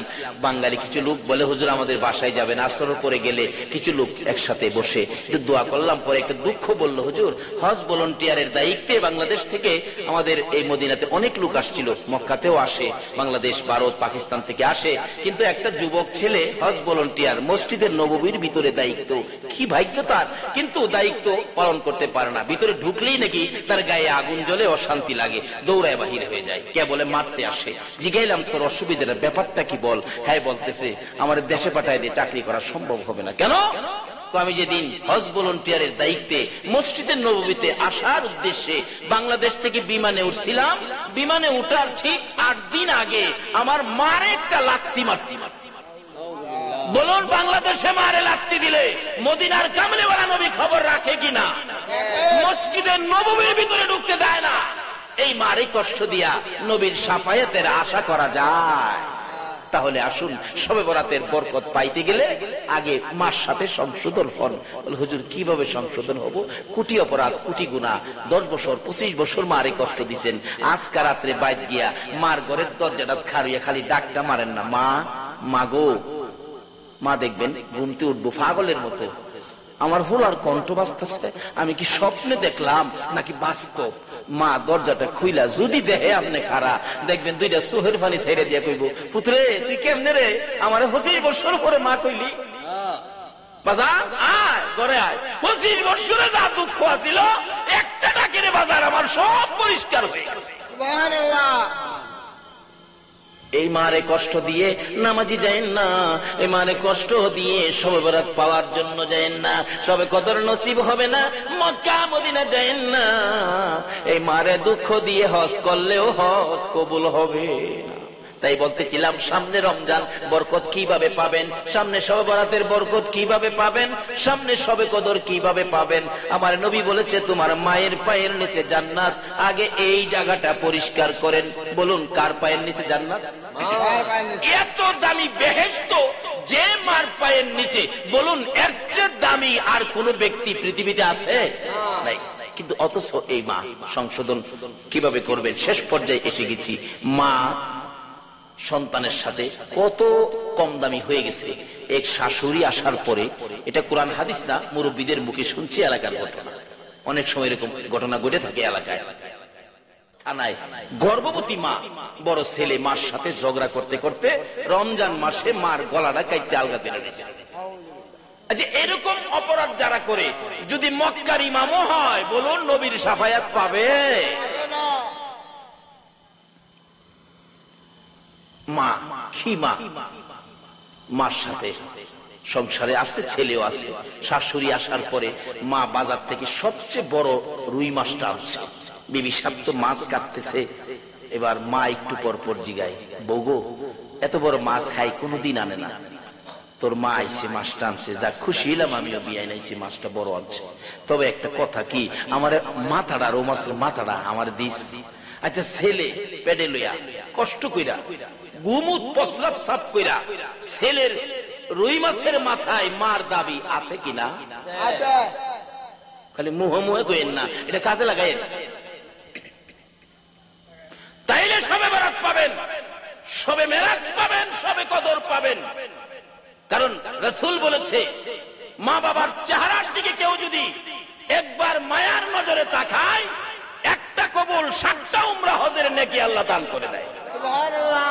এক সাহাবী বলেন, হুজুর আমি যদি বারে বারে তাকাই, রাসূল বলেন একদিনের মধ্যে তুমি যদি 100 বার মার দিকে মায়ার নজরে তাকাও, মা মাগো মা, এই যে ডাকলা মায়ার নজরে তাকায়া, মা তুমি আমালে কত কষ্ট করছো, এইটুকুন ডাকে এইটুকুন নজরের বিনিময়ে রাসূল বলেন 100 বার তাকাইলে 100টা কবুল হজের সওয়াব তোমার আমল নামায় দেওয়া হয়।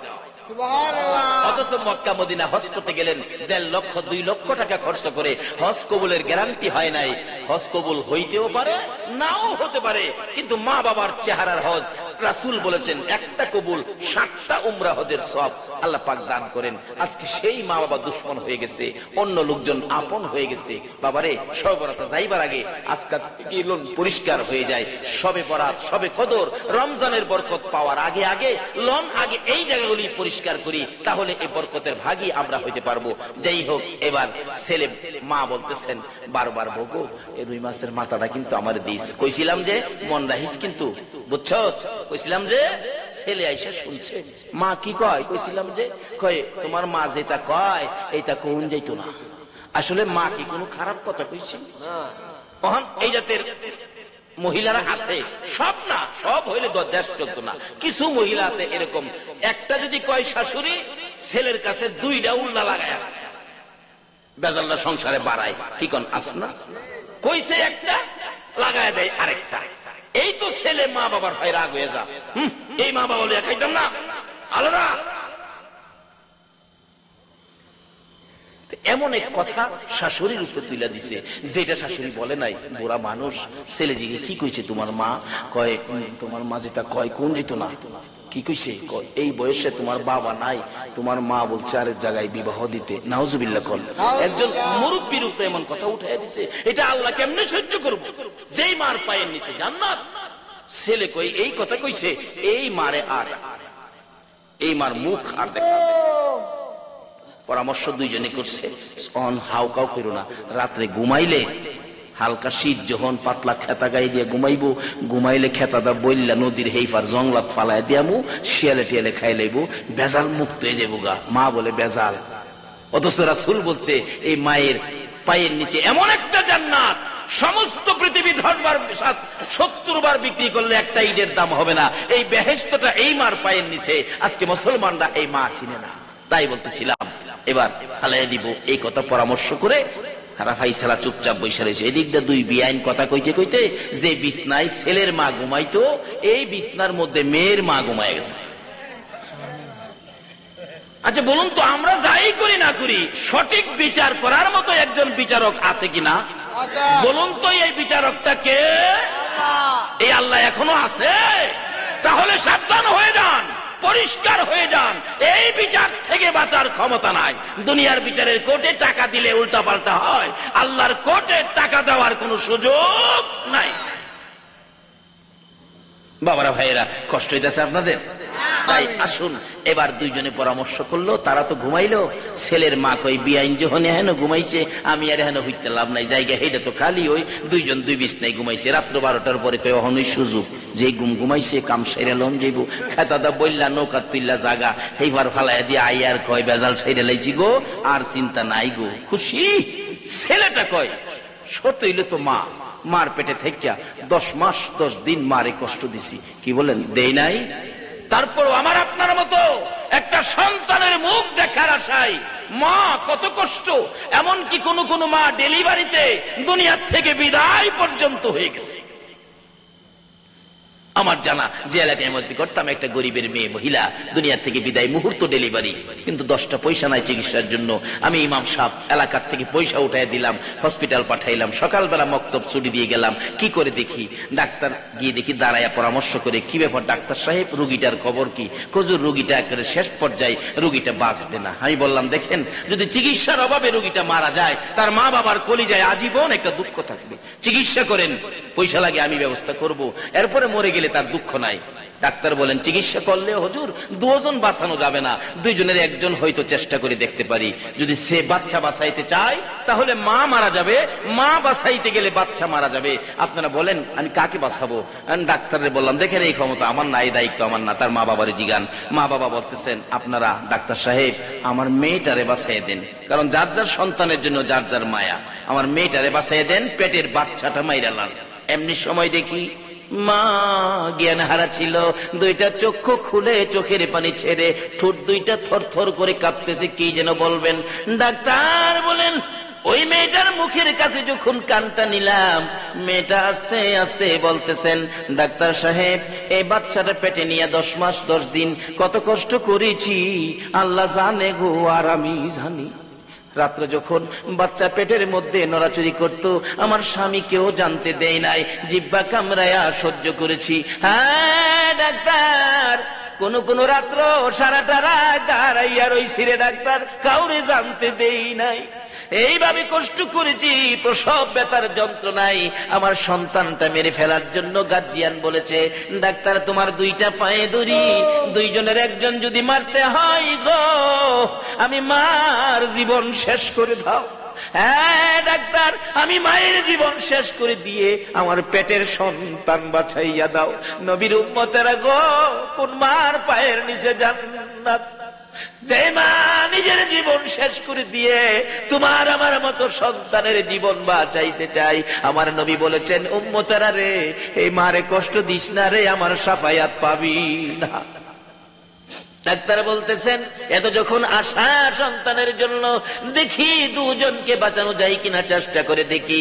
দরজা বন্ধ করে চিকিৎসা শুরু হলো, একটু পরে শোনা যায় ওয়া ওয়া করে কান্দে। আমরা তো খুশি হলাম, আওয়াজ শুনে সন্তান বুঝি হয়েছে। ডাক্তার দরজাটা খুলে দিয়ে 2টা চোখের পানি জর্জর করে ছেড়ে দিছে। ডাক্তার সাহেব কি খবর? রোগীর লোকেরা শুনেন বাচ্চা হয়েছে ছেলে, ছেলের অবস্থা ভালো, কিন্তু ছেলের মা বাঁচবে না। ভিতরে ঢুকলে বেহুশ অবস্থায় পড়ে আছে বাচ্চাটা, ওয়া ওয়া করে কান্দে। দরুদি মা এক নজরে বাচ্চার দিকে তাকাইয়া তাকাইয়া চোখের পানি ছাড়তেছে, কোনো কথাই বলতে পারতেছে না। গার্জিয়ান ভিতরে ঢুকলো, ইশারা করে বুঝাইতে চাইতেছে মা গো তোমরা কেন কাঁদো? বুঝেছি আমি মরে যাব। মা, যে সন্তানের মুখ দেখার জন্য আমি মায়ের জীবন দিতে যাচ্ছি, আমার সন্তান কান্দে, তোমরা কোলে নাও না। বুঝাইতে পারতেছে না, তারাও বাচ্চা কোলে নেয় না। অবশেষে বলতেছেন মা, মা গো তোমরা যদি কোলে না নাও আমি তো এখন মরে যাব, কিছুক্ষণের জন্য দাও গো আমার বাবারে আমার বুকে উঠাইয়া দাও। এই কথাটাও বুঝাইতে পারতেছে না। অবশেষে দেখলাম বাচ্চার দিকে নিজেই হাত বাড়াইতেছে। জীবনের শেষ বিদায়ের মুহূর্তে সন্তানটা একটুখানি বুকে লাগাবে, হাত বাড়াইতে বাড়াইতে বাচ্চাটার কাছাকাছি যাওয়ার আগে আগে মা দরদি বিদায় হইয়া নবীর উম্মতেরা, যেই মা তোমার আমার মতো একটা সন্তানের মুখ দেখার আশায় নিজের জীবনটা দিয়ে দিল, এই মারে কষ্ট দিও না, সবে বরাতে লাভ হবে না। এই মারে দুঃখ দিও না, সবে কদর নসিব হবে না। আল্লাহ রাসূলের দয়া মায়া কোনদিন তুমি পাইতে পারো না। এদিক দা বাচ্চা ছেলেটা ডাকতেছে, হাই রে মার পেটে থাইকে মারে কষ্ট দিলাম, কিন্তু মারে ফালাইয়া দিলাম, কাজটা করলাম কি? মার সকল কষ্টের কথা ছেলের মনে হয়ে গেছে, দুঃখ চোখের পানি জড়তেছে। বাড়িতে আইসা মার বিছানার কাছে দাঁড়ায় কান্দে, মা, মা গো কি করলাম গো মা, তোমারে জিগাইলাম না, কি কইছিলা? কথাটা কইছে ও বাবা যুবক, তোমার বিবিও তোমাকে তোমার মা বাবার বিরুদ্ধে এরকম উল্টা পাল্টা কথা তোমাকে বুঝাইতে পারে। মারে বাবারে না জিগাইয়া অ্যাকশনে যাও না, মারে জিগাও, মা তুমি এই কথাটা বলছো, না জিগাইয়া মা বাবার বিরুদ্ধে অ্যাকশনে যাও না। তারা বুড়া মানুষ, তারা তোমার বেহেশতের নিশান, তাদের উপর অ্যাকশন সহজে যায় না, একটু ধৈর্য ধরো। আগে কেড়ে জিগাইলাম না, একটা কইতেছে হঠাৎ করে মার কানে আওয়াজ গেছে। মা তো ওই বিছানার ঘুম থেকে উঠছে। কিরে বাবা, কিরে বাবা, কি তুমি এমন করতেছো কেন? মা তুমি তুমি না হেই ফার। কই কোন ফার? কই হেই ফার। আরে কোন ফার বেটা? হেই ফার। না আমি তো এই বিছনা, হেই ফার গেলাম কেমনে? ছেলে কই মা এইবার তোমারে জিগাই কারণটা কি বুঝা লই। ফালানের কথা ছিল তোমারে হেই ফার, তে এই বিছনাত কে আছি? কত শাশুড়ি আছে। কইতে ফালানের কথা তোমার হাতে ফালাইলাম তো হেলারে, ব্যাপারটা কি বুঝা লই মা? তুমি যে কইছিলা বউ গো, কইছিলাম যে খেল রাখিস, কি কইছিলাম মা? খুতরে কইছিলাম তুই যে রৌ মাছ টানছস, এত বড় মাছ কোনোদিন আনস না, এই মাছটা দেখা বউরে কইছিলাম মাথাটা আমারে দিত রে খুদ, মাথাটা খাইবার লাগে আমার খুব আত্মাটা চাইছি। আচ্ছা ছেলের মাছ, মা মাথা খাওয়ার দায়িত্ব আছে না? কইছে মাছের মাথা খাইতো, আর হেলা কইছে হেইটা। ছেলের দুইটা চোখের পানি ছেড়ে দিছে। মা গো তুমি কইছো মাথা খাইতা, আর আমারে কইছে হেইটা, তুমি বলে বিয়া বইতে কইছো। মা একটা চিৎকার মারছে, মাবুদ এই বয়সে কেমনে আমার এই কলঙ্কিনী বানাইলো ছেলের কাছে। ছেলে বলেন মা আর বিচার দিতে হবে না, বিচার হয়ে গেছে। বিচার দেওয়ার আগে বিচারক বিচার করে ফেলেছে। চাইছিলাম ফালাইতে তোমারে, এই বিচার তার দিকে চলে গেছে। আপনারে না ফালাইয়া তার মারে ফালাইয়া দিয়াইছি। আল্লাহ কয় বিচার যে দেওয়া না কি এটাই দেওয়া হইছে। আমরা যে নবীর উম্মত হইলাম, এই নবী কোন নবী বলুন তো? শেষ নবী। তাইলে আমরা যে নবী পাইলাম, নবী হলো শেষ নবী। নবী পাইলাম শেষ, যে কিতাব পাইলাম এই কিতাবও কি শেষ। নবী পাইলাম শেষ, কিতাব পাইলাম শেষ, আমরা যে উম্মত আছি আমরাও কি শেষ। মাহফিলও 3 দিনের আজকে শেষ, রাত্র প্রায় শেষ, বক্তা হিসাবেও মনে আমি ওই শেষ, সবই শেষ।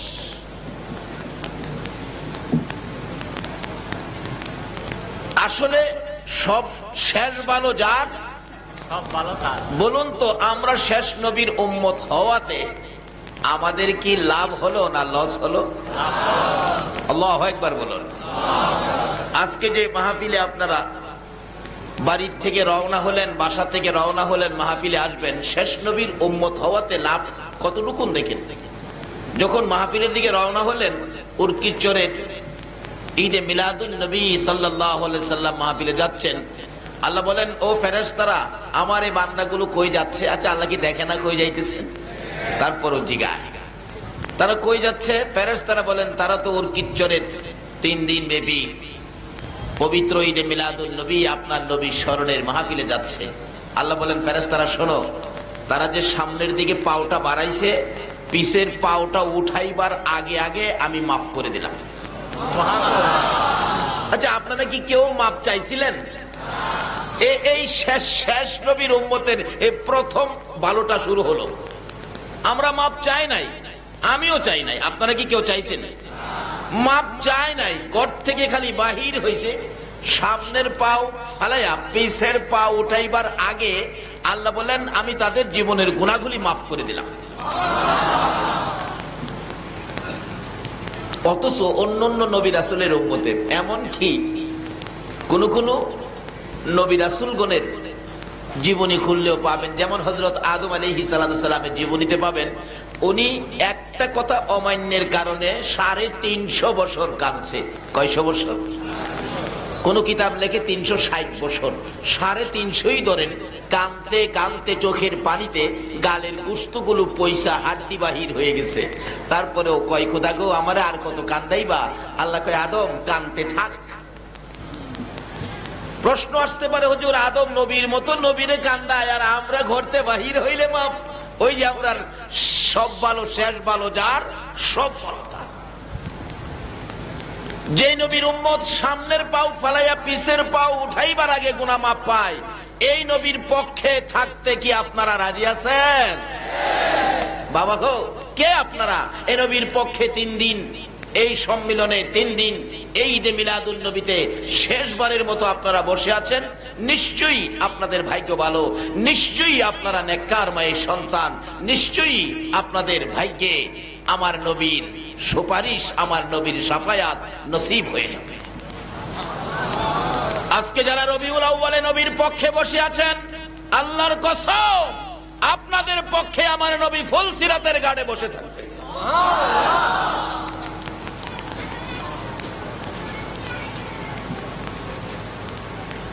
তাই বলছিলাম আদম আলাইহিস সালামের জীবনী, উনি 350 বছর কান্দার পরও খোদা গো আমারে কি মাপ দিতে আপনার মন চায় না? প্রশ্ন আসতে পারে, হুজুর এতদিন কেন ঘুরাইলো? কারণটা হলো আজকে আমরা যে নবীর উম্মত, ঘটনাটা কিন্তু এখানে। আমার সাবজেক্টের দিকে যাব ইনশাআল্লাহ। একদিন আমার আপনার নবী নূরে মুহাম্মাদি সাল্লাল্লাহু আলাইহি সাল্লাম একেবারে আদম নবীকে দেখাইতেছেন, ঝলমল ঝলমল করতেছে, কি সুন্দর। আদম নবী জিগাই, প্রভু গো এটা কি, ব্যাপারটা কি? আল্লাহ কয়, আদম কেমন লাগে? কোনা দেখতে তো খুব সুন্দর লাগে। সুন্দর লাগে, এটা তোমার সন্তানদের মধ্যে আসবে। সুন্দর তো, তোমার সন্তানদের মধ্যে আসবে, তাই নাকি? তাহলে আমার একটু দিবেন, আমার একটু দিবেন। আদম নবী হাত বাড়াইলে আমার আপনার নবীজির নূরে মুহাম্মাদি সাল্লাল্লাহু আলাইহি সাল্লামকে দিলেন আমার আল্লাহ আদম নবীর পিঠে। আল্লাহ কই দিলাম তো আদম, কই দিলেন? পিঠে দিলেন। পিঠে দিলে কি আমি দেখি? পিছে দিছেন, সামনে দেন না আমি দেখি মন ভরে। আল্লাহ রাব্বুল আলামিন আমাদের নবীর নূরে মুহাম্মাদিকে আয়না দিলেন আদম নবীর কপালে। আচ্ছা বলুন তো, কপাল যদিও সামনে, নিজের কপাল কি নিজে দেখে? খোদা গো কই দিলেন? কই তুই সামনে চাইছো, আমি তোর সামনেই দিলাম। কই আমি দেখি না তো। আল্লাহ কই দেখবি, দেখাবো, কিন্তু এই নবী ওই হলো আমার খেলার পুতুল। জোরে জোরে কান সুবহানাল্লাহ। এই নবী যদি সৃষ্টি না হইতো, আল্লাহর আরশ কুরসি লৌহ কলমের সৃষ্টি কোনো দরকার ছিল না। আজকে সেই নবী আমাদের নবী বিদায়। আমাদের ভাগ্য কত ভালো, সামনের পাও ফালাইয়া পিছের পাও উঠাইবার আগে মাপ। এবার হযরত আদম আলাইহিস সালাম বলেন, খোদা গো এমন জায়গায় দিলেন আমি তো দেখি না। তুই দেখবার জায়গা তো চাইছস না, চাইলেই তো দেই। আমার দেখার জায়গায় দেন। তখন এই শাহাদাতি আঙ্গুলের উপরে দিলেন। এবার দেখতেছি কি সুন্দর। হাই হাই প্রভু গো কি সুন্দর, আমার সন্তানদের মধ্যে আসবে। শোনো আদম, যদিও তোমার সন্তানদের মধ্যে আসে, দামে কিন্তু তোমার চেয়ে বেশি। দামে কি তোমার চেয়ে বেশি। এমনি আদম আলাইহিস সালাম কয় কি আমার সন্তানদের মধ্যে আসবে, দামে আমার চেয়ে বেশি। এটা আবার কেমনে? ভিতরে কি একটু বাইজা গেল। আল্লাহ কয়, আদম রে, আরে কার সাথে বাড়াবাড়ি করতেছস? কার সাথে? যারও সিলাই সব, তোর কি ভালো লাগলো না? জিবরাইল, আদমের ভিতরে ভেজাল ঢুকছে, এটা তাড়াতাড়ি বাইর কর। জিবরাইল আলাইহিস সালাম ভিতরে হাত দিয়ে সব বাইর করতেছে। খোদা গো বাইর তো করলাম, কি করবো, এটা তো ভেজাল। এই কিছু ভেজাল কিন্তু এখনো আমাদের মধ্যে আছে কিনা কন্ত? একটু হইলেই আমি তো বড়, হইলে আবার বড় হইব কেমনে? এরকম একটা অহংকার, এরকম একটা তাকাব্বুরি ঢুকছে আমাদের মধ্যে। আল্লাহ কয়, আদম চিনলি না? চিনামো একদিন। আল্লাহু আকবার না। 350 বছর কাদার পরে আরাফাতের জমিনে মা হাওয়া আলাইহিস সালাতু সালাম এবং আদম আলাইহিস সালাম একত্রিত হয়ে দুইজনে কাঁদতে কাঁদতে দুইজন কয়, কি করলা? এই কেনই অপরাধ করলাম? এই যে কাঁদতেছি, কাঁদতে কাঁদতে আকাশের দিকে তাকাই। দেখেন অনেক সময় বেশি দুঃখে মানুষ কাঁদতে থাকলে আকাশের দিকে তাকায়। এবার তাকাইতে তাকাইতে হঠাৎ দেখে আরশে লেখা লা ইলাহা ইল্লাল্লাহু মুহাম্মাদুর রাসূলুল্লাহ। আদম আলাইহিস সালাম জিজ্ঞেস করলেন, প্রভু গো এই নামটা কার? আল্লাহকে আমার বন্ধু। আপনার বন্ধু? হ্যাঁ। কোন কি? জারু সিলাই সব, জারু সিলাই সব। ও প্রভু আপনার বন্ধু জারু সিলাই সব। তার উসিলাই যদি এত কিছু করতেন, তে এই নামের উসিলাই আমারেও মাফ করে দেন না। আল্লাহ কয়, এইবার ঠিক আছে। আদম ওই যে দামে বেশি হইব যার কথা কইছিলাম, ইনিই তো। অহন কি মনে হইলো? যার একটু মুস্কি মারছিলি তার উসিলাতেই তোরে মাফ করাইলাম। জোরে জোরে কন্যা সুবহানাল্লাহ। একবার আদম নবী ওয়াজ করতেছেন, সাবজেক্ট ছিল, আমার সাবজেক্ট তো নূরে মুহাম্মাদি, নবীজির সৃষ্টির কারণ। আমি আসতেছি। আদম নবী ওয়াজ করে 120 জোড়া সন্তানের সামনে। 120 জোড়া সন্তানের বাবা আসেনি আপনাদের উর্কির চর? থাকলে সরকারের খবর দিয়েন না, তাল ফুর্তি বাড়াইব। আদম আলাইহিস সালাম আলোচনা করতেছেন, সাবজেক্ট ছিল আখিরি নবী। আল্লাহু আকবার খান। 3.5 ঘন্টা ওয়াজ করলেন, সাবজেক্ট আখিরি নবী। তার মধ্য থেকে হযরত শীশ আলাইহিস সালাম দাঁড়ায় গেলেন, আব্বা আদম দাঁড়ান, 3.5 ঘন্টা কবে নবী আসবে আলোচনা করলেন, কিন্তু আপনার কথা তো একবারও কইলেন না। তাইলে কি সে নবীর সামনে কি আপনার কোনো দাম নাই? আদম আলাইহিস সালাম হাসে আর কয়, বাবা শীশ, জানোস না তো কিছু, খামাহা করস ফিস ফিস। ওই নবীর সামনে আমি আদমের কোনো মূল্য, খবর তো রাখো না কি যে হইছে। শীষ, ওই নবীর সামনে আমার তো মূল্য নাই। এমন কি ওই নবীর উম্মত যারা হবে, ওই নবীর উম্মতের মধ্যে যেই 5টা গুণ থাকবে, এই 5টা গুণ আমি আদম নবীর মধ্যেও নাই। শীষ নবী মাঝখান থেকে কি আশ্চর্য বলেন, উম্মতের মধ্যে যেই গুণ, এই গুণ আপনি নবীর মধ্যে নাই, এমন কি 5টা গুণ বলুন তো। এবার বলতেছেন, আদম নবী ওয়াজ করেন, বাবা শীষ শোনো, ওই নবীর উম্মতের প্রথম নম্বরে গুণ, যত গুনাই তারা করুক, গুনাহ করতে করতে জমিনের উপরে আকাশের নিচে জায়গা নাই, এই পরিমাণ গুনাহ নিয়ে খালি যদি কয়, খোদা গো আমারে মাফ করে দেন, কইতে দেরি হবে, এই নবীর উম্মতেরে মাফ করতে দেরি হবে না। সুবহানাল্লাহ। আর আমি আদম নবীরে 350 বছর গুনাইছি। ও বাবা, তাই নাকি? কহ। 2 নাম্বার গুণ, ওই নবীর উম্মত যেখানে গুনাহ করে এখান থেকেই যদি মাপ চাই, এখানেই মাপ, আর আমারে সারা পৃথিবী ঘুরাইছে। তাই নাকি? কহ। 3 নাম্বার গুণ, ওই নবীর উম্মত যত গুনাই করুক না কেন, তারে বাড়ি থেকে বের করে দিবে না, আমাকে তোর মা হাওয়া সহ বেহেশতের থেকে বের করে দিছে। 4 নাম্বার গুণ, ওই নবীর উম্মত যত গুনাই করুক না কেন, তার পরনের কাপড় খুইলা তাকে উলঙ্গ করবে না, কিন্তু আমি এবং তোর মা হাওয়াকে কাপড় খুইলা আমরা দুজনকে উলঙ্গ করে ফেলাইছে। 5 নাম্বার গুণ, ওই নবীর উম্মত যত গুনাই করুক না কেন, তার কাছ থেকে বাচ্চার মারে দূরে সরাইবে না, কিন্তু আমার কাছ থেকে তোর মা হাওয়ারে কই যে ফালাইছে রে, কই যাওয়া পাই না। কোন কি বাবা? হ, একটু বড় আব্বা, তাহলে শুনলাম আপনাকে নাকি ফেরেশতারা সেজদা করছে, ওই নবীকে কি ফেরেশতারা সেজদা করবে? আদম নবী হাসে আর কয়, হে বেটা শীষ, খামাকা ফিস ফিস করস, কি জানোস? আসলে হাকিকতে সেজদা আমাকে করে নাই। যেদিন ফেরেশতারা আমাকে সেজদা করছিল, ওই দিন ওই নবীর, আখিরি নবীর নূর মুবারক আমি আদমের কপালে ঝুলাইতো ছিল, দেখাইছে আমারে। আসলে সেজদা করছে আখিরি নবীর নূর মুবারককে। জোরে জোরে কন্না সুবহান। মাতবুরি কম করিস, আমি তো পাইতাম না। তোর আমল যদি হেই নবী পাস, তাইলে হেই নবীর উম্মত হইস, নবতী সাইরা হেই নবীর উম্মত হইস। এই কথা কানে কানে আসতে আসতে হযরত ঈসা আলাইহিস সালাম পর্যন্ত আসলে ঈসা নবী কয়, যেই ধরা ধরছি হেই নবীর উম্মত না হইয়া ছাড়তেছি না। যাই হোক, লম্বা ঘটনা সংক্ষেপ করলাম। ঈসা আলাইহিস সালাম আসবেন দুনিয়াতে, এখন আকাশে আছেন। এই দুনিয়াতে আসবেন নবী হইয়া না, আখিরি নবীর উম্মত হইয়া। যেই নবীর উম্মত হওয়ার জন্য নবী রাসূলগণ পর্যন্ত দরখাস্ত করে মঞ্জুর করাইলেন, আর যে আল্লাহ আমাদেরকে সরাসরি সেই নবীর উম্মত করে নবীর আগমনের চাঁদে ঈদে মিলাদুন নবীর পক্ষে কবুল করেছে, কি বলেন? এতে কি আপনারা খুশি না বেজার? তাই বলছিলাম, যার শেষ ভালো তার